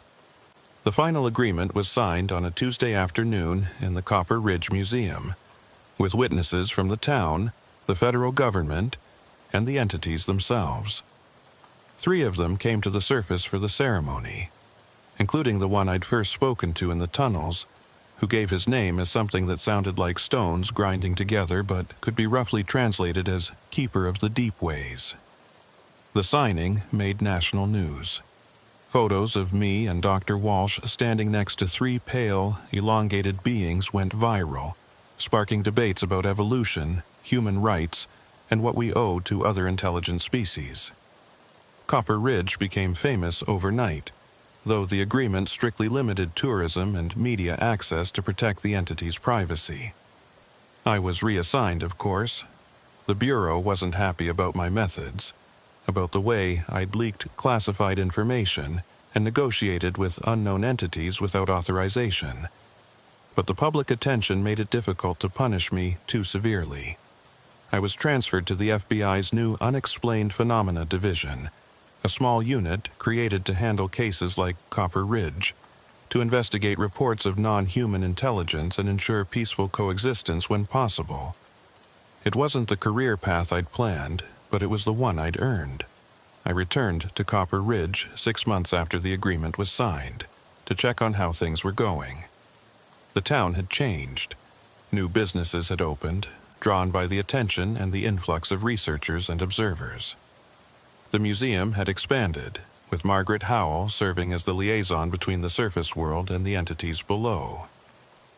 Deputy Marsh had been promoted to sheriff, replacing her retired boss. She met me at Mary's Diner, where we shared coffee and caught up. "How are relations with our underground neighbors?" I asked. "Quiet, mostly. They keep to themselves, we keep to ourselves. There have been a few incidents, minor things. A curious young one who came too close to the surface and had to be guided back down. A human hiker who ignored the warning signs and wandered into a sealed area. But nothing violent. Both sides seem willing to make it work. Any more deaths?" "None. The ones we lost, Gerald and Marcus and the others, we had a memorial service for them last month. The entities sent a representative, expressed their regret for what happened. It was strange, but also kind of beautiful. Two species acknowledging their shared grief. I spent the week talking to residents, documenting how the agreement was functioning. Most people had adapted to living above an intelligent species that preferred darkness and depth. Children were taught about the entities in school, learned to respect the boundaries and understand that not all intelligent life looked or thought like humans. The research team that had been studying the entities had made fascinating discoveries. The beings weren't a separate evolution, but rather a human population that had retreated underground thousands of years ago, adapting to life without sunlight through generations of isolation. Their pale skin was an adaptation to darkness, their elongated limbs better suited to navigating narrow tunnels. Their voices had evolved to carry through stone and earth, creating those overlapping harmonics I'd first heard. They had their own culture, their own history, their own relationship with the earth that humans had long forgotten. They'd been living beneath us for millennia, in caverns and tunnels we'd never explored, maintaining their own civilization, while ours thrived on the surface. The copper they'd spoken of as sacred was literal. They used it in their rituals, their art, their technology. When human miners had stripped it from the earth, they desecrated sites the entities considered holy. The violence that followed had been their equivalent of defending a church or temple. Understanding that changed everything. On my last night in Copper Ridge, I was invited down into the upper levels of the tunnel network for a ceremony.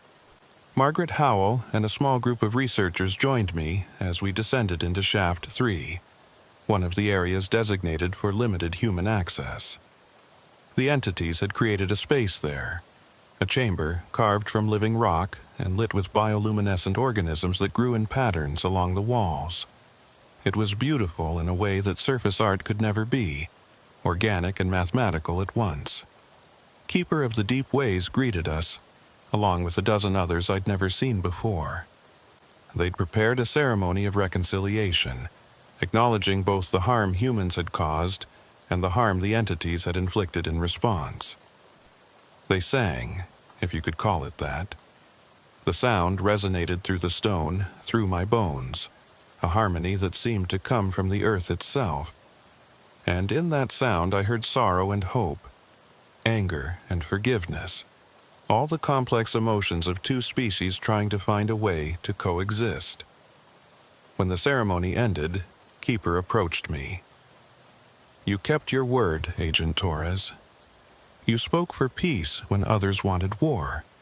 For that, you will always be welcome in the deep places. I just did what was right. Many humans say that, but few act on it. You risked your career, your reputation, your safety. That is not just anything. That is courage." I left Copper Ridge the next morning, driving back to Phoenix with a sense of completion I'd rarely felt at the end of an investigation. The case wasn't closed, not really. It would never be closed. But it had reached a resolution, a fragile peace that might last if both sides continued to honor their commitments.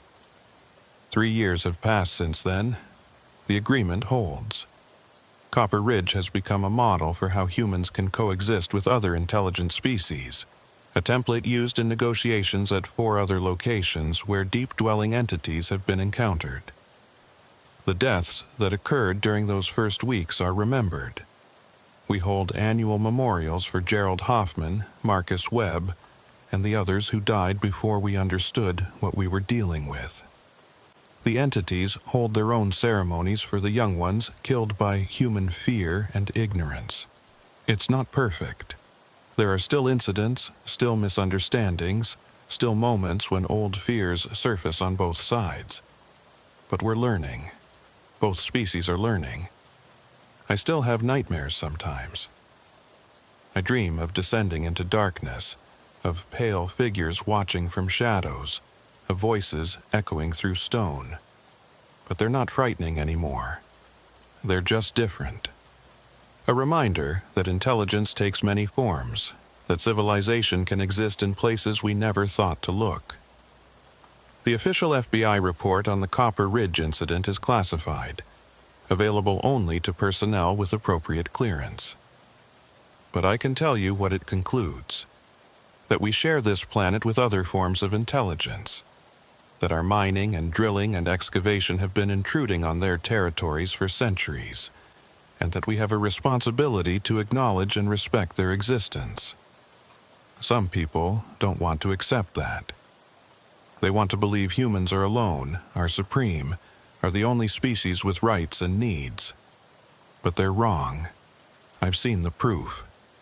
I've talked to the beings in the deep earth, heard their stories, learned their history. They're as real as we are, as intelligent, as deserving of life and territory and respect. And they're not the only ones out there. My new division has documented 17 other species or populations that exist in environments humans have traditionally considered uninhabitable.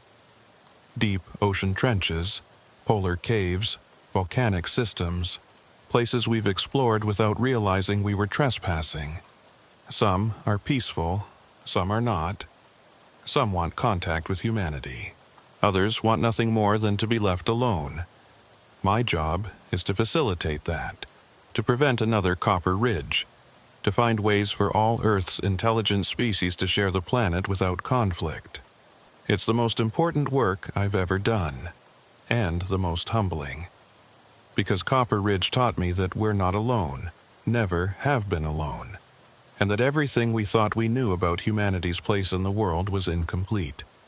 There are others in the deep places, and they have every right to be there.